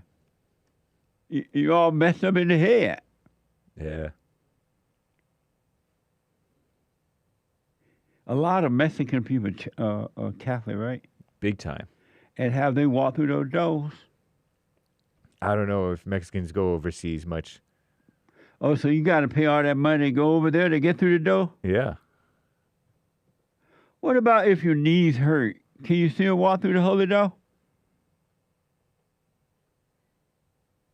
If I were in charge, I wouldn't let them go with a wheelchair. If you were in charge? Yep. That's why you're not in charge. Yeah. But it's like, do you really want God if you're not crawling out of your wheelchair. Waiting on God, waiting on God, waiting on you. I tried to find that story you tell me about, but I don't see it, producer. The Biden one? Yeah. It was the one you read in the chat. Is there a soundbite Fox to it? 59, Joe Biden commuting the sentence of roughly 1,500 people. So here's that soundbite. Let me get you that. Right here we go. In our nation's capital, President Joe Biden is commuting the sentences of roughly 1,500 people who were released from prison and placed on home confinement during the pandemic. He's also pardoning 39 Americans convicted of non-violent crimes. This marks the single largest act of pardoning in modern history. The single largest day was back during the Obama administration before he left office in 2017. Biden's pardon includes a church deacon, a doctoral student, and a military veteran. The move comes as the president faces scrutiny for pardoning his son Hunter of felony gun and tax charges. I'm going to call up Biden today and see if Biden will open that door and let my Uncle Jojo out of prison. Jojo didn't mean to kill his wife and bury her under the porch. But that sounds like a state crime. I don't know if the president can the president pardon state criminals too? But Maybe so. Don't all crimes happen in states? Yeah, but they have federal laws, you know. Maybe he can. But all crimes are happening in somebody's state. Right. But there's also federal crimes and there's state crimes.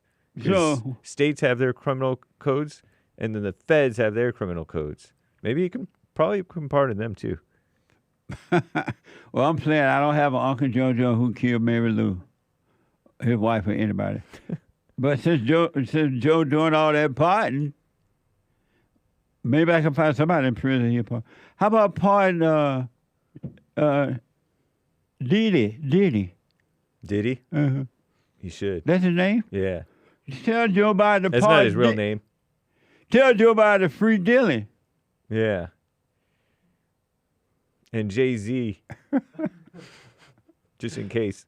So my friend said, I was just mentioning about the rhymes to show that Ali was just having as much fun as he could with his job. He was, if he was angry, he wouldn't be making jokes and playing with the media. If he were angry, he couldn't play with the media, he wouldn't be making jokes and blah, blah, blah.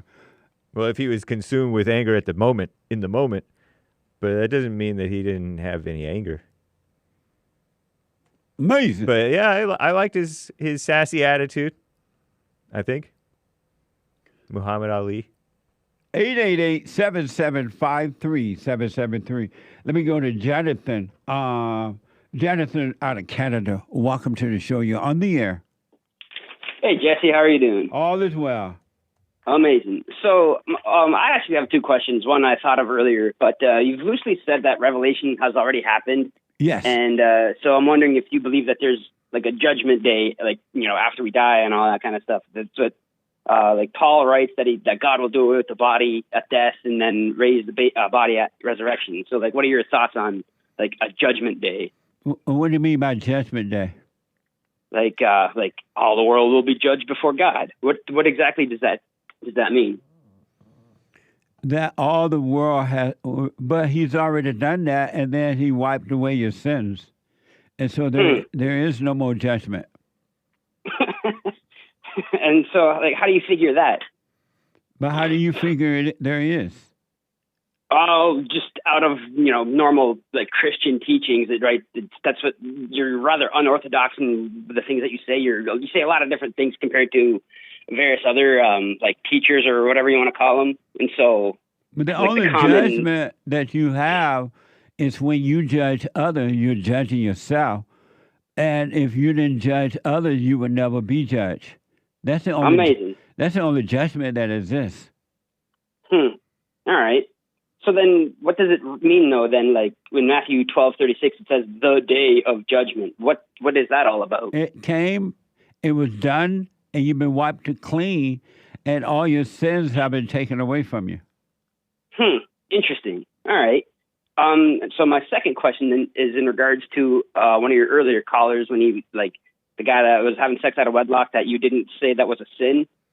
Right. Paul writes that if you, I forget how exactly it's worded. Forgive my inability to memorize this properly, but Paul writes that if you can't contain the flames of passion, or however it's written, that you should get married, so that way you don't give in to like sexual immorality.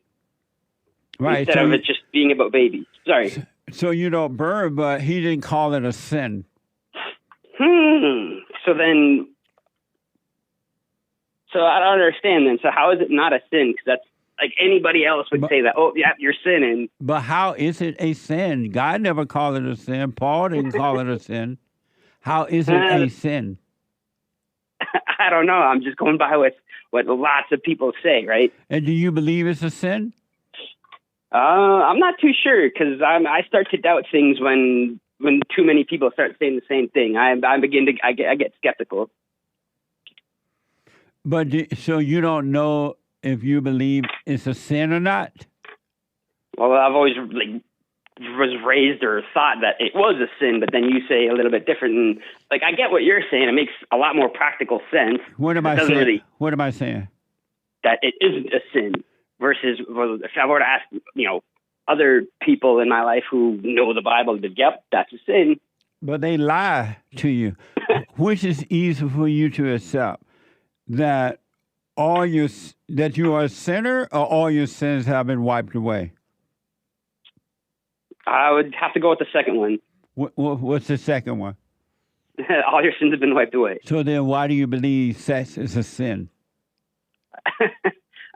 Well, just, I guess, undoing or unlearning things that I've been taught. Yeah, I understand. Absolutely. And that's what happens when you forgive. God will give you a clear mind, and he will get rid of all the lies and destructions that you've been taught. Because if you notice, people of morality are living in prison. They're unhappy. They have no love. They have no peace. They have no joy or anything. And they're living in hell with their morality. But those who let the morality go, they are free. That makes sense. Amazing. Amazing question, Jonathan. Hey, thank you, sir. You have a good one. You too, buddy. 888-7753-773. Let me try David, a first-time call out of Chicago again. I think he's ready. David, welcome to the show. You're on the air. What's up, Jesse? All is well, David. Hey, amazing. My question was, what is a Christian in your... Repeat that? What is a true Christian in your opinion? It doesn't exist. It's just a word. It's just a word. So, like, what does a Christian mean? Like, what's the definition of it? They say it means Christ-like, but Christians are no way Christ-like. So how can you be Christ-like? That's what you need to find out from them. They don't even know what it means. So you're not a Christian? I mean, if you ask me what religion that I commute with, I would say Christianity, but it's just a word. It's not who I am at all. So you're not Christ-like? I wouldn't think of anything like that. But do you believe it? I'm a huge fan, man. I'd be laughing to all your videos. I'd be like, amazing. Even got my mom to say, amazing. Yes. Are you a Christian? I wouldn't say that either. You know, I think I'm on your boat. Well, not particularly, but I do read the Bible. I try to understand it. Are you Christ-like? What does that mean? No, I'm asking you, are you Christ-like? You're a Christian, right? Well, I'm not sure, dude. I believe in Jesus. You believe in Jesus? That Yep. And what do you believe in Jesus? What does that mean to you? Well, I mean, he took away all our spiritual sins at that moment in time. And then, like, after that, more sins were created. So you have to go back on that boat to get all the sins out. And he's pretty much a navigator. He said he's the way. If he wiped away all sins, how can sin be redone? Because free will. But are you saying that you have a free will? Yes. And why do you think you have a free will? I think I have a free will because, honestly, I could jump out this window right now, and that's my free will. But so if you do you want to sin? I don't. I want to do the best I can amongst my brothers. So why don't you will yourself not to sin? Because it's hard.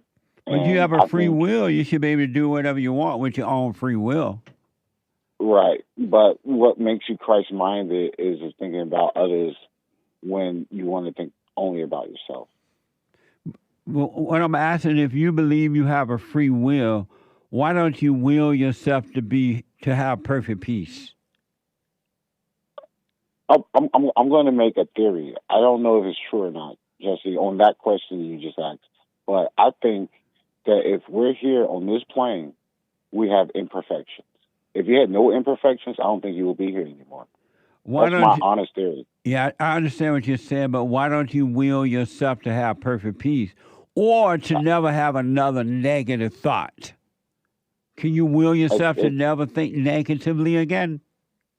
How can you get to that point? But you say you have a free will. My point is you do not have a free will. There's no such thing as a free will. So you believe no one has a free will here? Right. So this is like the Matrix movie. I'm sorry? This is like the Matrix. You seen that movie, The Matrix? No. I know what you're talking about. I know what movie you're talking about, but I never watched it. Yeah, so pretty much everyone is designed to be and do what they are. And if that's the case, if you have no free will, then what's the point of caring? What's the what? What's the point of caring if you are being controlled? And what's the point of caring about what? Just this plane that we exist on. Meaning what? You care about it? I mean, just caring about how you care for yourself, how you move around. All your actions, physically, spiritually, mentally. What's the point of caring if you're being controlled anyways? You don't have a say in the matter, you know? But you don't care. I didn't say that. I do care. I really want people to be uplifted and get beyond their prisons. Why? But most people don't want that. They don't want to be uplifted. They love their prison. Why would you care about that at all when most people love their prison? I don't know, just to help them out where I can. But you can't help a person that doesn't want to be helped. Even God can't help those who don't want to be helped because they love their prison, and so God leaves them in prison. Can you help me? Can God help me? God can. You're not God. Right, I can't help you either.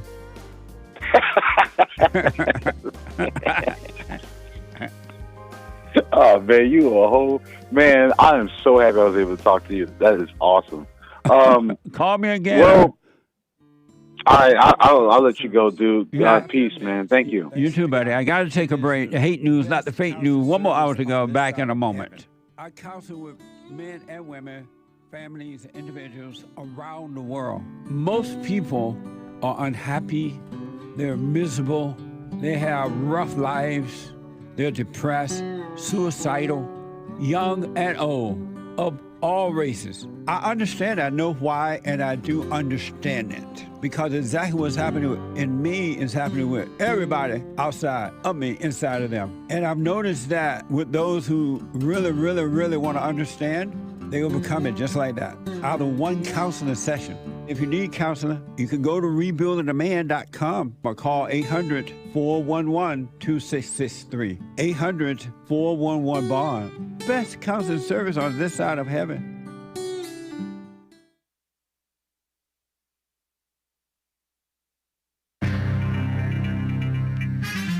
A whole lot got a mess going on in the world. There was an IG outage. I think that's what was affecting my my Facebook live stream yesterday, by the way.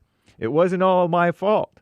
And there's this drone mystery thing that's going on back east or somewhere. Selena Gomez is engaged. I prefer the dead Selena, but shout out. Bill Belichick is a college coach now or something like that. NFL is standing with Jay-Z's Rock Nation. Of course they are. and other stuff going on in the world. This is the end of hour 2 of the JLP Peterson Show.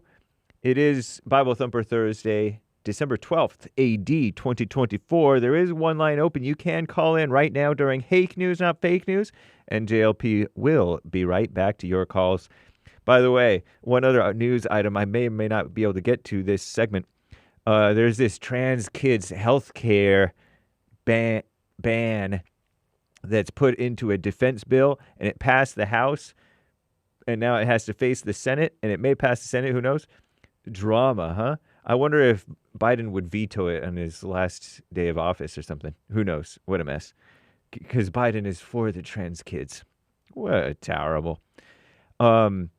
Anyway, Commie Nonsense Network, CNN, reports Meta, the owner of Facebook and Instagram, it used to be called Facebook, now it's Meta, said Wednesday that they're close to resolving a technical issue that was causing or is causing widespread outage of their apps, including Instagram, Facebook, and WhatsApp.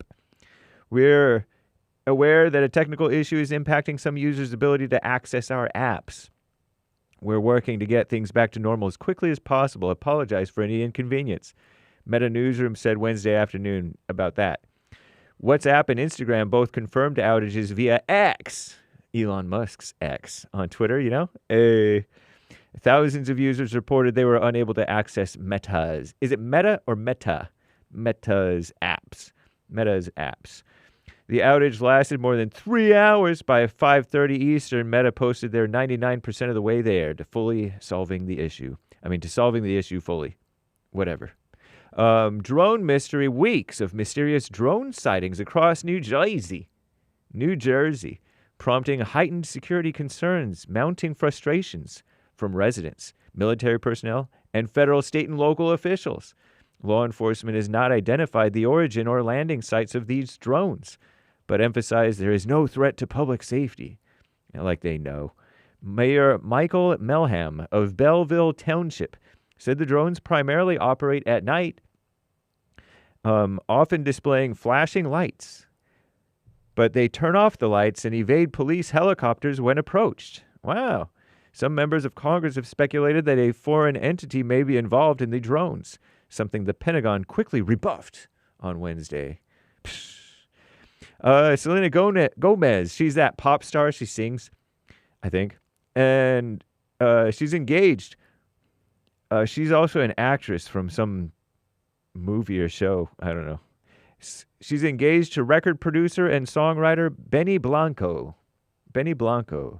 Congratulations, I guess. Bill Belichick, I've heard of him. He's named head football coach at University of North Carolina. Nice. Longtime NFL coach and UNC. They agreed to a 5-year deal pending approval of the university's Board of Trustees and Board of Governors. Let's hope they don't mess it up, huh? And the NFL, National Football League, far-left extremist, feminist, anti-racist, anti-white, anti-family partnership with Jay-Z's Rock Nation, ROC Nation, is not changing amid the so-called sexual assault allegations. NFL Commissioner Roger Goodell, or is it Roger Baddell? He is standing by Jay-Z's Rock Nation amid allegations that the rapper and businessman and mogul so-called assaulted a teenager in the year 2000 who's no longer a teenager but is anonymously accusing him of stuff, along with Sean Diddy Combs. Combs, not Combs. I always thought it was Combs, but it's Combs, like combing your hair. Anyway, I'm James Hake. Now back to the JLP Peterson Show, Bible Thumper Thursday, Hour 3.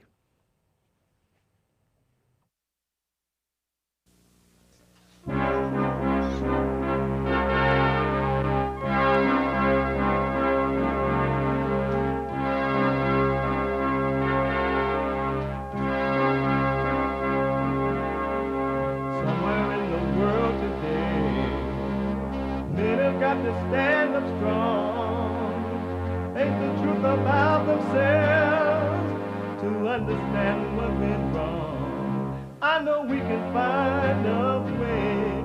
I know we can find a way. I know we can find a way to stand up,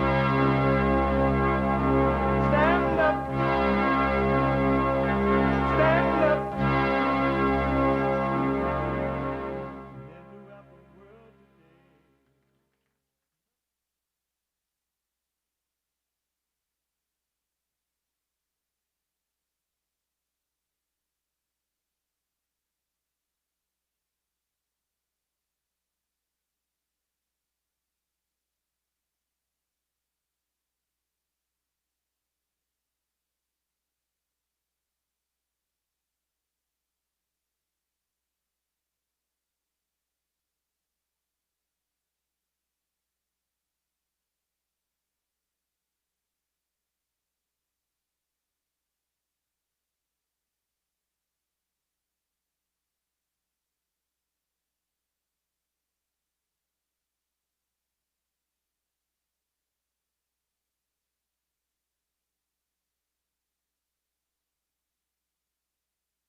Uniting the races with truth instead of dividing them with lies. We're also rebuilding the family by rebuilding the man. I am Jesse Lee Peterson. Welcome to the third hour of the show today.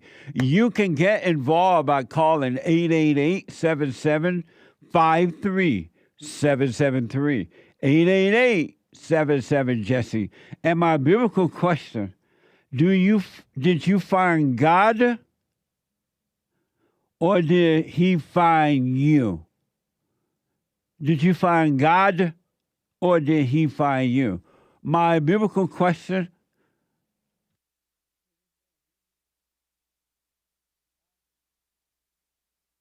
if you're out and about, you can still listen to the show doing whatever you're doing. We are heard around the world by everybody and they mama if you're black, and everybody and their mama if you're white.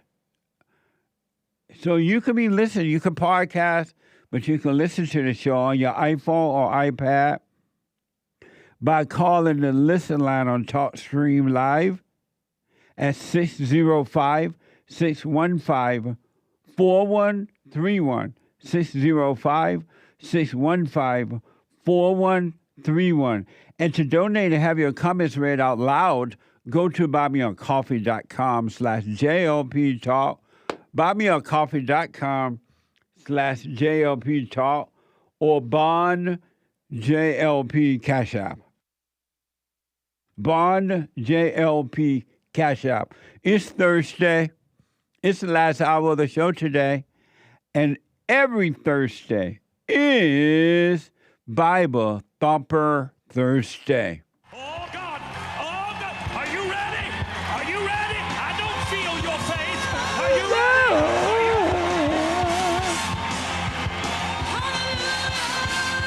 What a mess.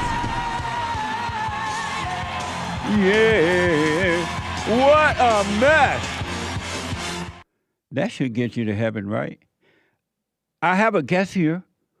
To the callers, hold on. I will get to your calls. I have back with me, and I had Dave Rubin on the show, my radio show, a long time ago. He's back. Dave Rubin is the former mayor of Shiloh, Israel. He's an author and the founder and president of Shiloh, Israel Children Fund. David, welcome back to the show. Hey, Jesse, good to be with you. Merry Christmas and Happy Hanukkah. Yep. Thank you. Thank you. Merry Christmas to you. And it's been a while. It's been a long time. How have you been? Thank God. It's been an extremely eventful year here in Israel and certainly around Israel. And Thank God we got past the worst times, and we're moving forward. And I read and I've seen on the local news that there's a lot of tension, or was a lot of tension between Syria and Israel. How is that going now? Well, it depends on what you mean by Syria. Syria is basically a non-country at this point. Just to give you a little background, okay? The countries in the Middle East, with the exception of Israel, which is a country that if you go back through history and you read your biblical, for those of your listeners, I imagine you have a few listeners who are biblically literate. Right. And so if you go back through the history, through the biblical history, you're going to be reading all about Israel. And, almost everything in the Bible relates to Israel in one way or another. Absolutely. So I'm sitting here, with ancient Shiloh in back of me. I mean, we call it by its Hebrew pronunciation, Shiloh, but this is ancient Shiloh right here. And, so you're talking about the biblical heartland of Israel. You're talking about where Joshua, who succeeded Moses as Moses took the people of Israel out of slavery in Egypt. Joshua took over and brought the Israelites into the land of Israel. That's our history. And that goes back some 4,000 years. Now, if you want to look at the other countries in the Middle East, Syria, Lebanon, Jordan, these are all countries that were formed by the European countries that were the colonizers here in the Middle East. So Syria really is a non-country, Jordan is really a non-country, and Lebanon is really a non-country. And we see that happening now that we have total bedlam in Syria, in which jihadists are busy killing each other. Yeah. Shiite Muslims and the Sunni Muslims, and they're, it's like in the Bible where it says about Ishmael, that he will be a wild man, and his hand, it's actually literally, it says he will be a wild donkey of a man, and his hand will be against everyone, and everyone's hand will be against him. And that's what we see happening in Syria today. Amazing. And you're right. I went to Israel. We made 2 trips there, really. And going through Israel, you were able to walk through the Bible. And just everything I read about or heard about in the Bible, I was able to, most of everything, experience and see that for myself while in Israel. And it was amazing. And that's why if I was God, and someone wanted to come to heaven or go to heaven, they would have to go to Israel first. Otherwise, they cannot enter into heaven. Well, I think you got it right. There is no way that you can tour Israel without a Bible in hand. Yeah. If you really want to make it an educated visit, and highly spiritual visit as well.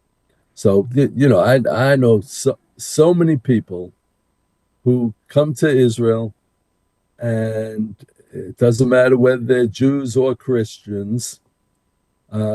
Maybe it does matter if they're Muslims, but most Jews or Christians come to Israel, and they just float through the country. They just come back. They go back home feeling like they were floating the whole time. And it's hard to believe because you read about Israel in the news, and what do you read about? You read about the terrorism, and Jesse, that I was wounded in a terror attack myself. Yeah. Along with my 3-year-old son who was shot in the head. And thank God we both survived. And thank God out of that attack, I started the Shiloh Israel Children's Fund for the purpose of healing the trauma of the terror victim children. So, yes, good things come out of everything.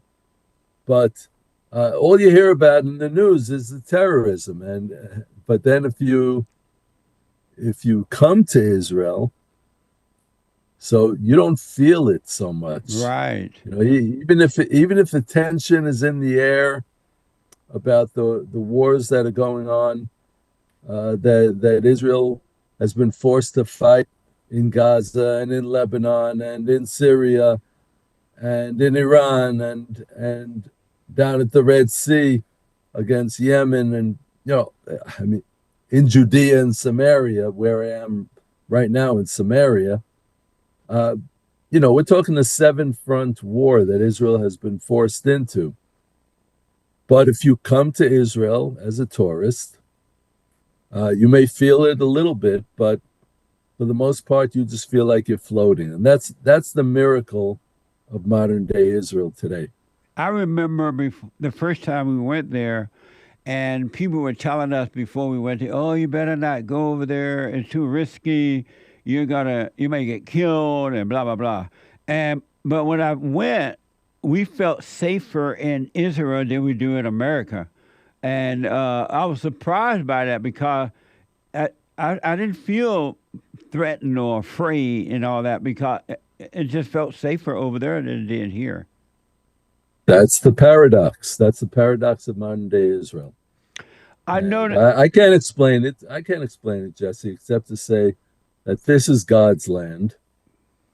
And, he says it all through the Bible. And, and I believe in that. Yeah. I believe in that. Some people, people like Kamala Harris and Joe Biden would probably say that I'm old-fashioned for believing such things, and that I should be in this world, be in the modern world where we believe that boys are girls and girls are boys, and everything is upside down.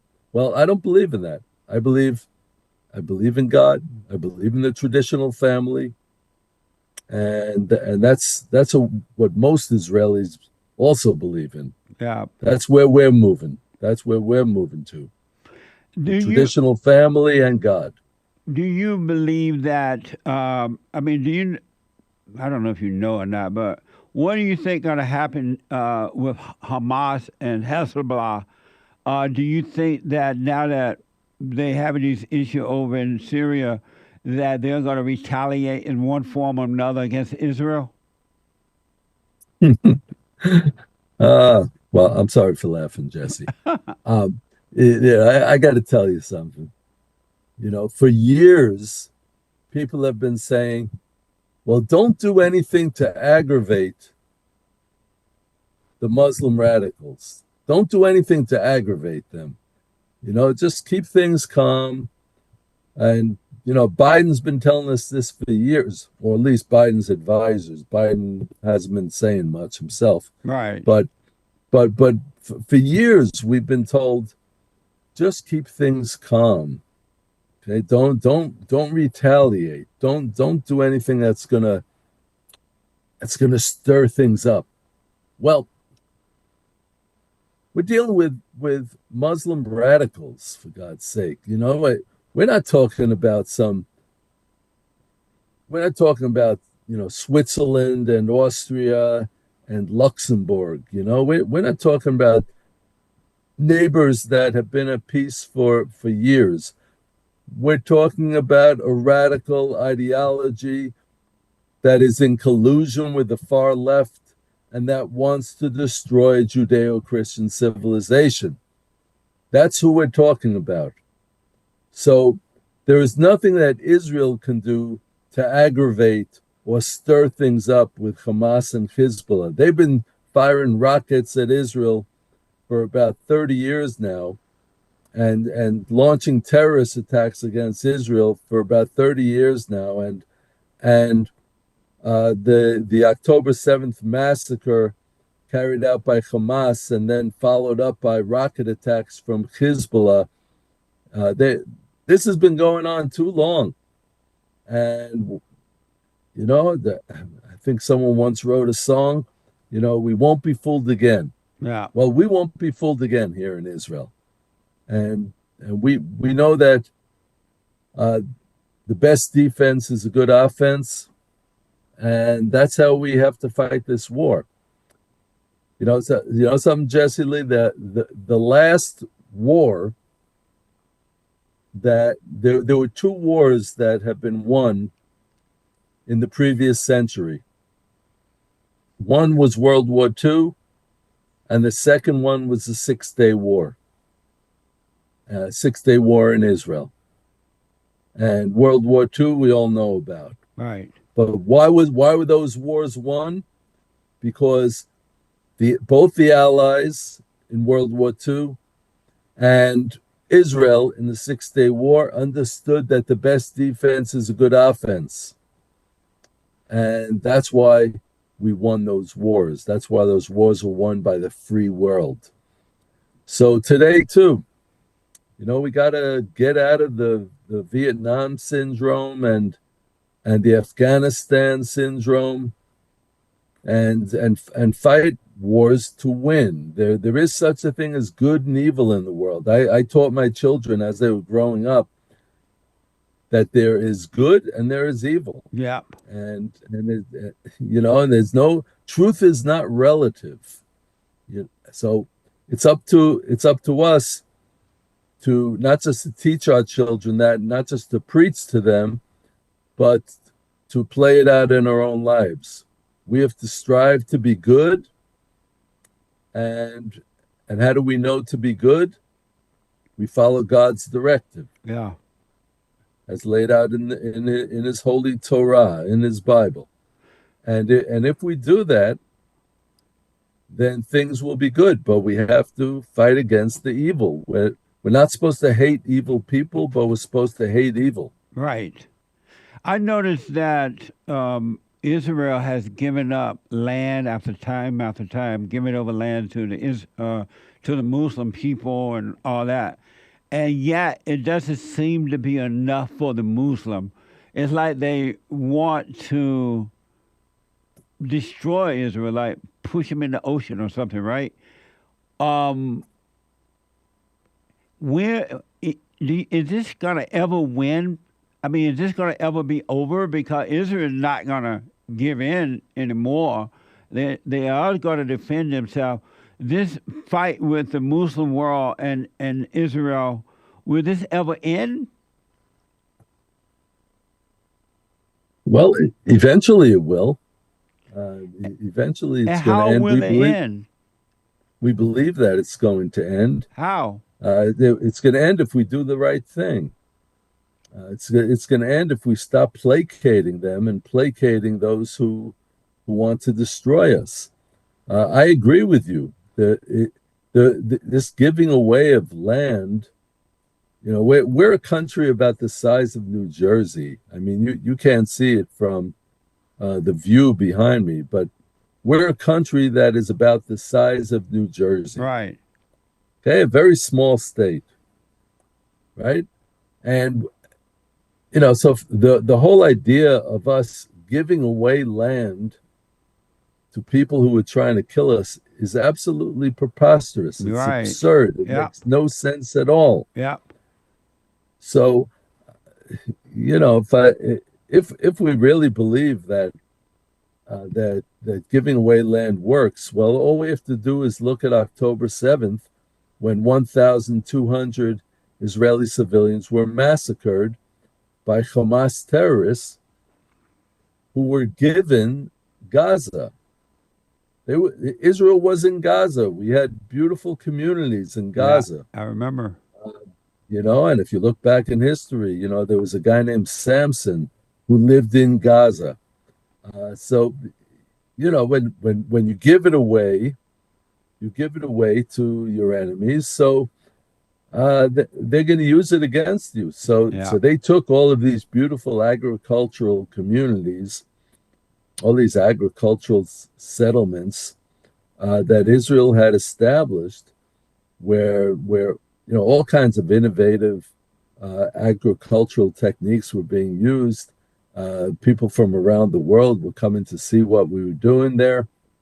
And we withdrew from there with the hope of peace, which made no sense at all. I didn't agree with it. I didn't support it, but it made no sense. But it was done.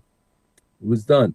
And just where there were agricultural communities, exactly on those spots, that's where they set up the rocket launchers. That's where Hamas and Islamic Jihad set up their rocket launchers. And they've been firing rockets at Israel ever since. Amazing. So, yeah. So we see, and today, a clear majority of Israelis understand that you just can't placate those who are trying to kill you. It makes no sense. It's as if Theodore Roosevelt and Harry Truman would have just said, "Well, we're going to let the Nazis have. We'll give them some territory. We'll instead of insisting that we decide the end of the war, how it's going to be arranged with the transfer of populations and the moving of territorial boundaries, which is what the Allies did in order to create peace. And if they had said, well, we're going to let the Nazis have a little piece of land. We'll give the Nazis their own state, their own independent state. Wouldn't that be nice? We'll call it the two-state solution. We'll have a Nazi state and say a Polish state or a Swiss state standing side by side in peace. I mean, we hear this all the time. Yeah. It's the most ridiculous slogans that have no basis in reality. What a mess. I want to ask, over here in America, in my country, they have allowed the Muslims to move into my country, and they are involved in government here and everything now. And now the Muslims are chanting death to America and death to Israel. And I never imagined for a second, and I'm black and slow, and I never imagined that one day our government will bring our enemies into our country and allow them to chant death to America and get away with it, not ship them out, not lock them up or anything. Are you surprised that America is allowing the enemy to shout death to America in America? Well, look, I actually think you're a lot sharper than you claim to be. That's what they say. That's what they've been saying for years. Death to America, death to Israel. Right. The little Satan and the big Satan, as they call us. Okay, or when they preach in their mosques, and their mosques in America also, by the way, when they preach in their mosques, they say, first, we're going to get the Saturday people and then the Sunday people. Yeah. Well, what does that mean? Okay, they're talking about the Jews who keep the Sabbath on Saturday and the Christians who keep it on the Sunday. They know exactly what they're saying. It's time people start listening to them. Yep. Instead, they burn American flags on American college campuses. Right. And then everyone says, well, they really just want peace. They just want to have the freedom for the Palestinians, from the river to the sea, as they say. Yeah. You see them marching through the streets in America and shouting, from the river to the sea, Palestine will be free. Well, where's the river? Do they know? Where's the sea? Do they know? Well, the Muslim radicals know, but most of those ignorant left-wing youth on college campuses, they don't know what it is. They don't know that the sea is the Mediterranean Sea, where the Arab countries have threatened to make all the Jews go into the sea, and the river is the Jordan River on the eastern side of Israel. Those are Israel's current borders. So obviously, if they want Palestine, something called Palestine, to be free, so that means that it would be at Israel's expense. Well, we're not going into the sea. Sorry, you so-called Palestinians. And, and I challenge anyone who says to me that they want to have a Palestinian state. I'd like to know, where do they get this Palestinian state nonsense from? Do they know where the word Palestine comes from? Do they know that it was created by the Romans and that there were no Arabs around, in Israel at that time? Do they know that the Romans called it Palestina to wipe out the presence of Israel from the map? And do they know that the Arabs didn't adopt the term Palestinians until 1964 because they were having a pretty hard time destroying Israel. So they decided to create this so-called indigenous people and say, this is our land. We're the indigenous Palestinians. But the only indigenous people here are the Jews. Because we're the ones who trace our heritage back to Abraham, Isaac, and Jacob, who lived and are buried here in the land of Israel. Amazing. Are you surprised, as I am, that my government, my own government in America, would bring their enemies into the country and allow them to chant death to America, would allow them to burn the flag, the American flag, and then hold up the Palestinian flag right here in our country and do nothing about it? Are you surprised at my government? Well, look, the people have had a lot of confusion in America about immigration and what it means. Immigrants made America great in many ways, and but if immigrants come and they want to become Americans and they want to adopt American values and they want to work hard and they want to respect the American flag and respect the American heritage, well, that's a good thing. It's good for the country. But if immigrants come to the United States and they dare to burn an American flag and they dare to shout out death to America, that's insane. That's insane. It's insane that any American government would allow that. It's confusion about the meaning of immigration. Immigration means you come and you become a part of the country. Now, I'm going to tell you a little secret, Jesse, that I haven't mentioned yet in this show. I came to Israel about 32 years ago. I was born and raised in the United States. And my grandparents came to the United States and they only wanted to be full-fledged Americans. That was what they came for. They were hardworking people. That's what America needs. Hardworking people who adopt American values. And anyone who speaks against America like those Muslim radicals, they should be thrown out of the country and sent back to those 20-some Arab states that we have here in the Middle East.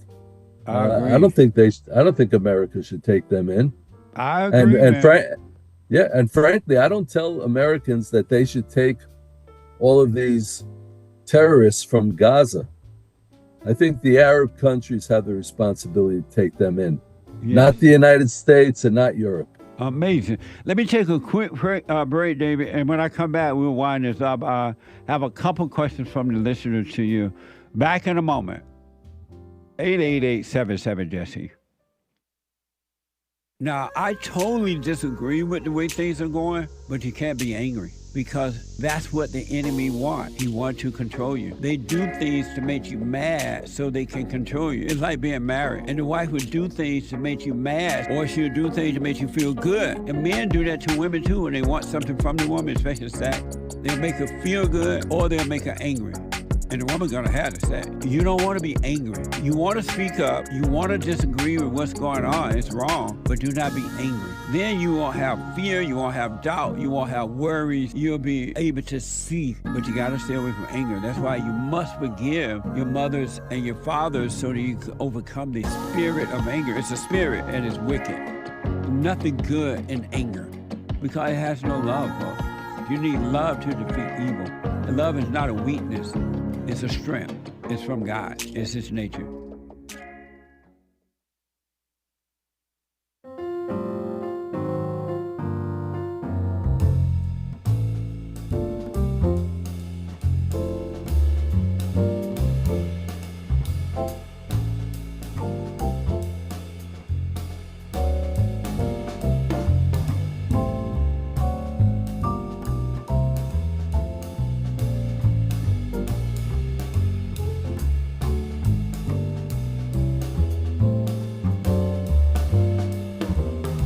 Okay, welcome back. 888-7753-773. I'm going to get to your calls here in a minute.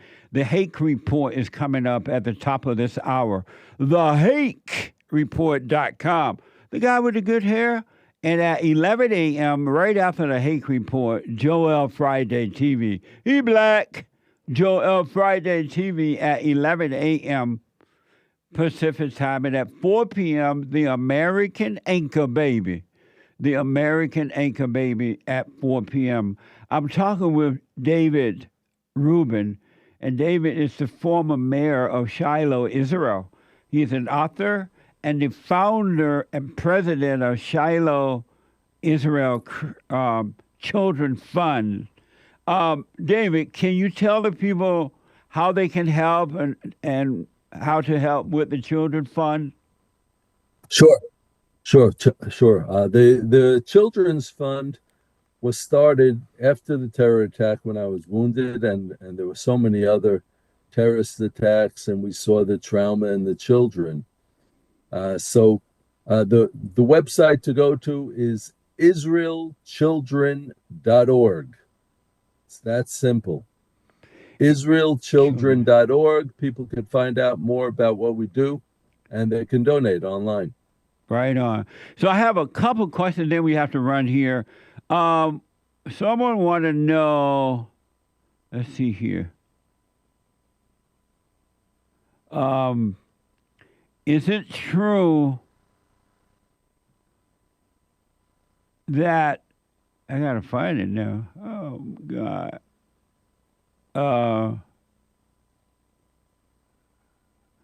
Is it, man, I can't find it, David. They said, okay. Well, we could skip that question. Yeah. What was the question that they asked about American helping Israel or something? Oh, is it about interests? Yeah. Okay, I see it right here. It reads, should America's interests be Israel's interests? Well, in that's a good question. In many ways, it is the same interest. Obviously, Israel is a country, an independent country, and we have our interests. The United States has its interests. The thing is, though, we are the front line against the radical Muslim terrorism. And they, as you said, Jesse, they make it very clear. They say, first we're going to get the Saturday people, then the Sunday people. Yeah. Or in other words, death to Israel and death to America. Well, why do you think they say that? Do you think that they're planning to just fight against Israel? No, we're the front lines. They're going to fight against us first, and then once they defeat us, God forbid, then they're going to get to America. And why do you think that Iran has been developing how shall I say, long range international, intercontinental ballistic missiles. Why are they developing those missiles? If not to reach another continent. Their goal is to hit America. Okay, but right now they're busy with us. So they're not attacking America so fast. Amazing. So they would like to. They would like to. Oh, yeah, we'd be Satan. So in that case, our interests are the same. Yeah. When it comes to fighting against our enemies and fighting for freedom, our interests are definitely the same. So here's another question. Is it true that the European gave the Jews Israel? Europeans? Yeah, that's what they ask here. Well, actually, God gave the people of Israel. It's written very clearly in the book of Exodus, in the book of Genesis, and those who've never read those books, well, I would recommend that they do. Yeah. But in terms of modern history, Israel fought for its modern state of Israel. The British colonialists were in control. They were given control by the League of Nations in 1917, and we tried to establish our country, and they didn't agree, and we drove them out of the country, basically. The Brits, and actually similar to the United States in that way. Yeah. And Israel declared its modern state of Israel, modern sovereignty in 1948. But we drove out the British. We had to kick them out of our country in order to establish that state of Israel. So it's actually the opposite of what the caller was suggesting. And then one final question here. This person said, I believe Israel government bring in their enemies to try to get rid of Netanyahu. Is that true? That the Israeli government is trying to bring in? They bring in their enemies to try to get rid of Netanyahu. Well, look, we do have a problem here in Israel, similar to a problem that you have in America with the radical left. That the far left in the United States really isn't very patriotic. They're trying to bring down the country as a Judeo-Christian civilization.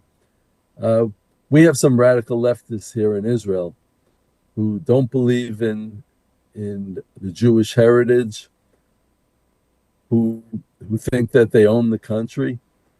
So we have some problems here also with the radical secular left, and there are some of those who have what I would call Netanyahu derangement syndrome, which is similar to Trump derangement syndrome. There are a lot of parallels there. Yeah.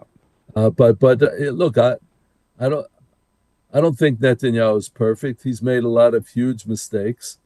But I think as far as running this war, I think he's doing a pretty good job, and he's navigating a very difficult situation. Well, my dream team is Donald Trump, Netanyahu, and Putin. That's my dream team. Okay, well, that's good. We'll see how that one plays out. That'll be interesting. One last question, then I gotta run. I noticed that in America, some white people blame the Jews for everything in the same way that the blacks blame the whites and so on and so on. What do you say to the whites who say the Jews own everything, the Jews control everything, and the Jews want to bring down? I never understood why Jews would be liberal. I don't get that yet. But I know they're liberal Jews. But they blame the Jews for everything that's bad. What do you say to those people? Okay, first of all, as far as the Jews being liberal, in order to understand that phenomenon, that sad phenomenon in America, I think you have to read my book, Trump and the Jews. Okay, which anyone can get it by going to Amazon. Trump and the Jews. Okay. I have two chapters in there that explain the sad phenomenon of liberal American Jews. Fortunately, in America, there are also Orthodox Jews who are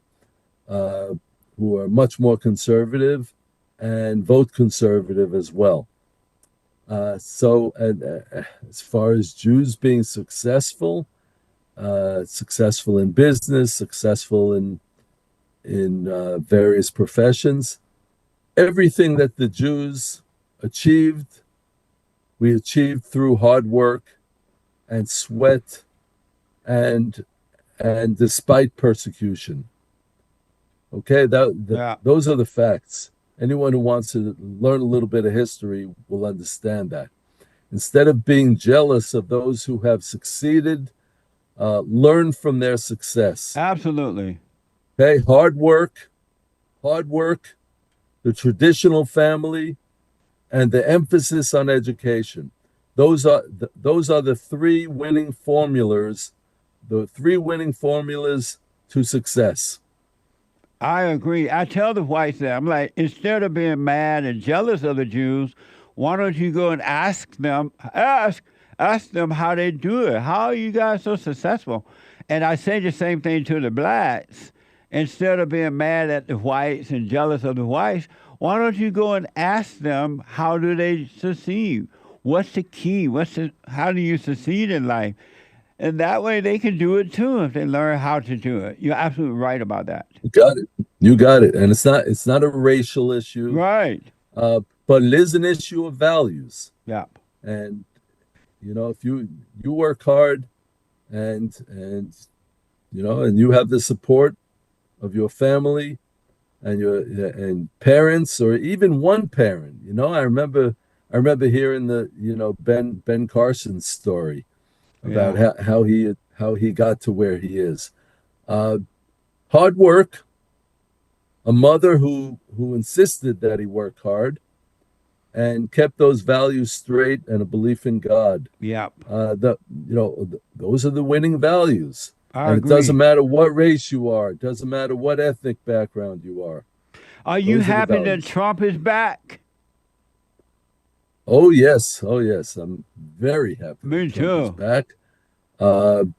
He's got. I'm also very happy with his appointments. I mean, he's putting together a really solid team of professionals who are loyal to his agenda, and I think I think this time he's really going to succeed. Yes. And he's going to succeed 3 times as well as he succeeded the first time around. Absolutely. Ever since the Great White Hope's been back, David, I've been dancing on the ceiling. I can feel it in the air. It's everywhere.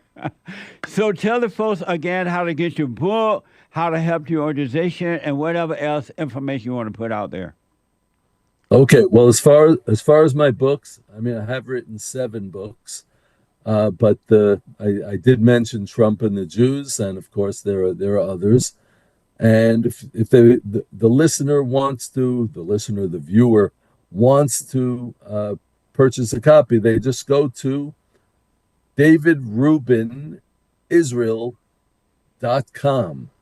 David Rubin, Rubin, Israel.com. They could find out about all my books there. And to help the Shiloh Israel, here I'm using the Hebrew pronunciation, but it's spelled like Shiloh, the Shiloh Israel Children's Fund, and all of our projects for the terror victim children in Israel, they can just go to israelchildren.org or .com also. But Shiloh Israel Children's Fund, israelchildren.org is the website. Right on. David, thanks again for coming on. It's good to see you, and we'll talk again soon. Thank you. Thank you, Jesse. It was a pleasure. And don't forget my dream team.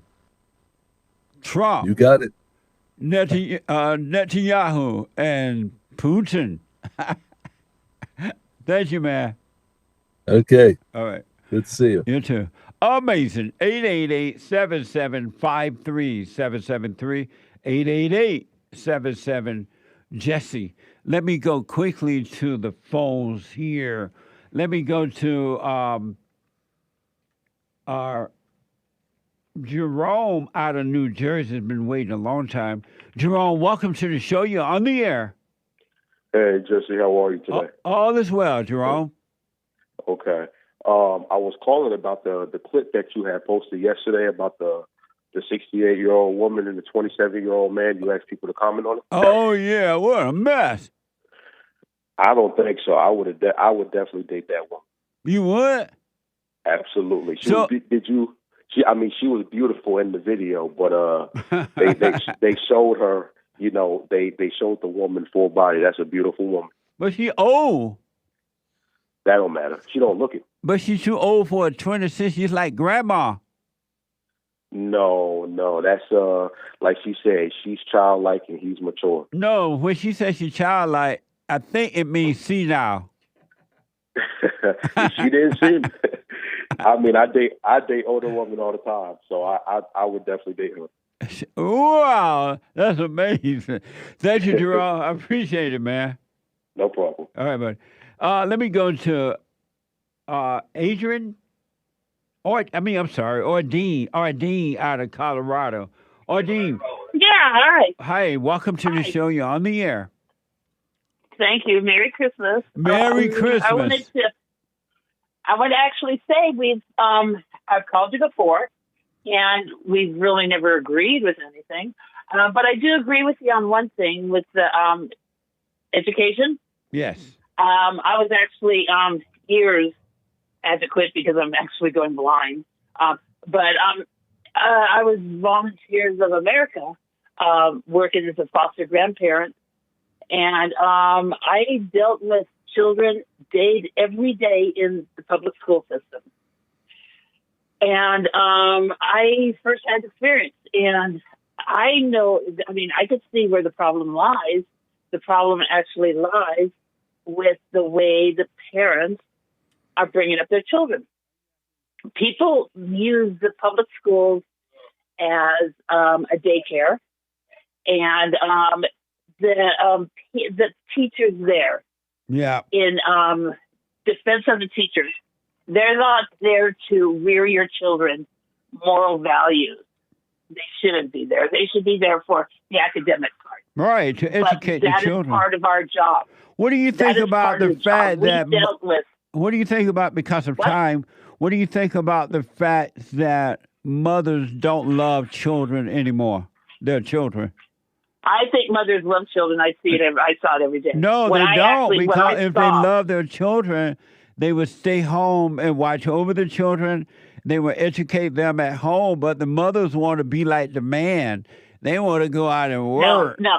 I actually, what has happened is the economic situation of our country makes it for a two-income family. No, if your rent is $3,000 to have everything. No, but listen, if they wouldn't try to have everything, the father can work two jobs, but they're trying to be like the Joneses, and they'll put in their egos before the children. They don't have to try to have the same size house. This is what I saw. I saw parents, mother and father, coming into the school for a public teacher conference, higher than a kite, tweaking like crazy. Yeah. And they're sitting there as a mother and father, drug addicts, raising children. They have no right to have the blessings of a child. Yeah, amazing. You know what? I got to run. Destroying children. Call me again. Because of time, I got to run. Call me again, okay? You're running again. Yeah, call me tomorrow. We'll play a little longer. Thank you. Super chat. Super chat. Super. Super chats. Over on buymeacoffee.com/JLP Talk, Gregatron answers, Jesse, I have the answer to your biblical question. Did you find God or did he find you? The answer is neither. I'm waiting on God and he's waiting on me. Hassan could have told you that. Waiting on God, he waiting on you. Amazing. Thank you. I appreciate it. 5 coffees from Jamil, Jesse, and crew. Since we're coming up on the end of the year, I wanted to share my favorite advice from Bond. Number 1, the internal struggle is not your fight. Don't fight it nor run away from it. Leave it to God. Yep. Number 2, I wish this was the biblical question every week. Did you shake in your boots? Dealing with fear in all things, big and small. Absolutely. Thank you, and it's been an amazing year. Amazing learning, too. Stay with it, stay with it, stay with it. Thank you, Jamil. Truth for Jesus. All astronauts just happen to be Freemasons, if you're white. Them spacemen is all in that club, if you're black. Flat Earth is real. Thanks, Jesse. Stay with it, stay with it, stay with it. Stay with it. Appreciate it. Thank you. Isaiah, the Uber driver, 10 coffees for the 50K. Also, I recommend such and such for the fallen state. Right Emailed on. your producers already as well. Right on. Thank you. Thank Appreciate you, Isaiah. it. Thank you for your support. Someone bought 5 coffees. Hello, sir. The testimony of the young man on the call yesterday who wanted to commit suicide made everything you've been saying so clear. Yeah. Everything is spiritual. Thank you for what you do, sir. And if it matters to some, I'm a black male. Right on. He black. If you didn't hear that call yesterday from Canada, you should listen to it. It was amazing. And it was an amazing testimony how to overcome once you forgive and take control of your own life. It was amazing. Thank you very much. You're right. Pastor Chatelain with a rumble rant. Forgive others, for by the same measure we forgive, so shall our Father in heaven see and forgive us. Correct. Absolutely. If you forgive the failures of others, your Father in heaven would also forgive you. But if you don't forgive others, your Father will not forgive your failures. Amazing. Thank you. Tarant, Matthew 6:14 and 15. Bible thumping. Bible Thumper Thursday. Tarantula, do you believe there should be a movement designed to support men's rights, like feminism, but not evil? No.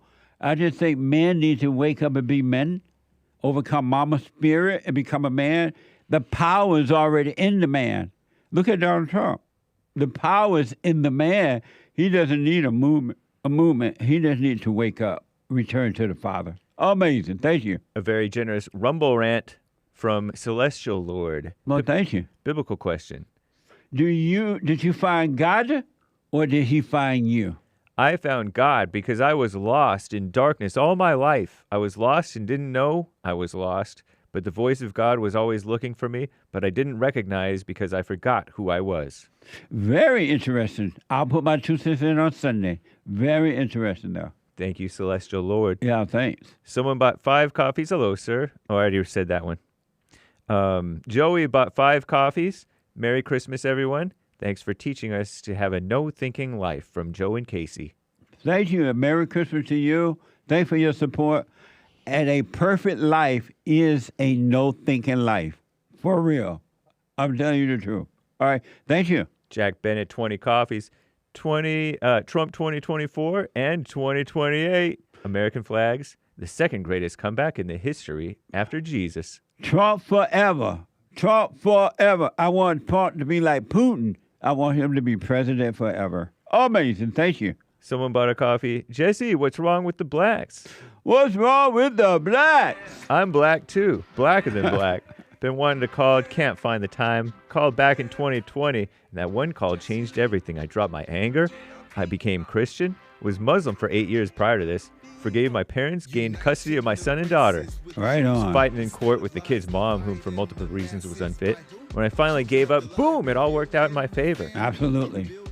Question is, absolutely. As a single father, how do I avoid public schools when I don't have a wife or girlfriend to stay home with my kids? Maybe you can find a homeschool program in your area where you can keep an eye on the kids. But there are good homeschool programs out there, so I suggest look for that rather than having to send them to a public school. I'm a truck driver, can't stay home. So it's hard to stay home with them homeschooling. Right. Help a brother out. Love you all. Yeah, see if you can find a local homeschool program. If not, you may have to put them in the public schools, but keep an eye on them. Make sure you communicate with them. Amazing. Thank you. 3 coffees from White Matthew towards the challenge. Grant, thanks emoji. Merry Christmas to Jesse and crew. Why don't the Jews celebrate Christmas, Jesse?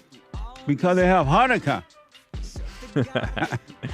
Thank you for your support, though. Thanks. Chris Circa bought a coffee. Santa is real, and he will be coming down my chimney. Santa Claus is coming to town. Santa Claus is coming to town. Santa Claus is coming to town. Nice. Thank you. Superfluity of naughtiness says, say no to Judeo-Christian concept. Say yes to Christianity. The Jews are behind the killing of our Lord and are contrary to Christianity. What now? That's amazing. Thank you. Thanks for the coffee. Another one from him. Please, superfluity of naughtiness says, here in the USA, we don't need any more Muslim influence nor Jewish influence. Come on, man. What now? Make sure you love. Don't hate. Love. Amazing. Someone bought a If coffee. there wasn't for Judaism, there would be no Christianity. You can mark my word on that. Amazing. Someone says this situation in Israel is not for women. And we forgot to open the treasure chest, so we're going to open the treasure chest now. Is open on D-Line. Thank you. And shout out to Games for Rec. Olaf, something. I don't want to dox him entirely. 55555555565. And the rest of Wolf 336 and the rest of the supporters on the D Live crew. We're opening the chest now. And thank you guys. It's all for now. Amazing. Thank you all so much. Man, time has come and gone. The time has come when we must leave you. I hate to come and go. To my friends and relation. We're out of time. Tomorrow is Friday. It'll be Open Line Friday. Get it off your chest Friday. The Hake Report is coming now. TheHakeReport.com. And then at 11 a.m., right after the Hake Report, Joel Friday TV. He black.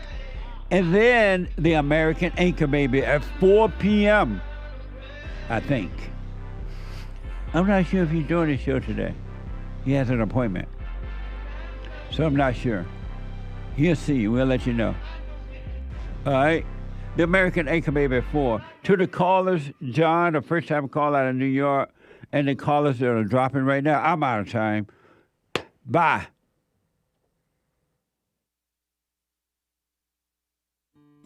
We have a counseling service, and I have to admit, thanks to God, it is the best counseling service on this side of heaven.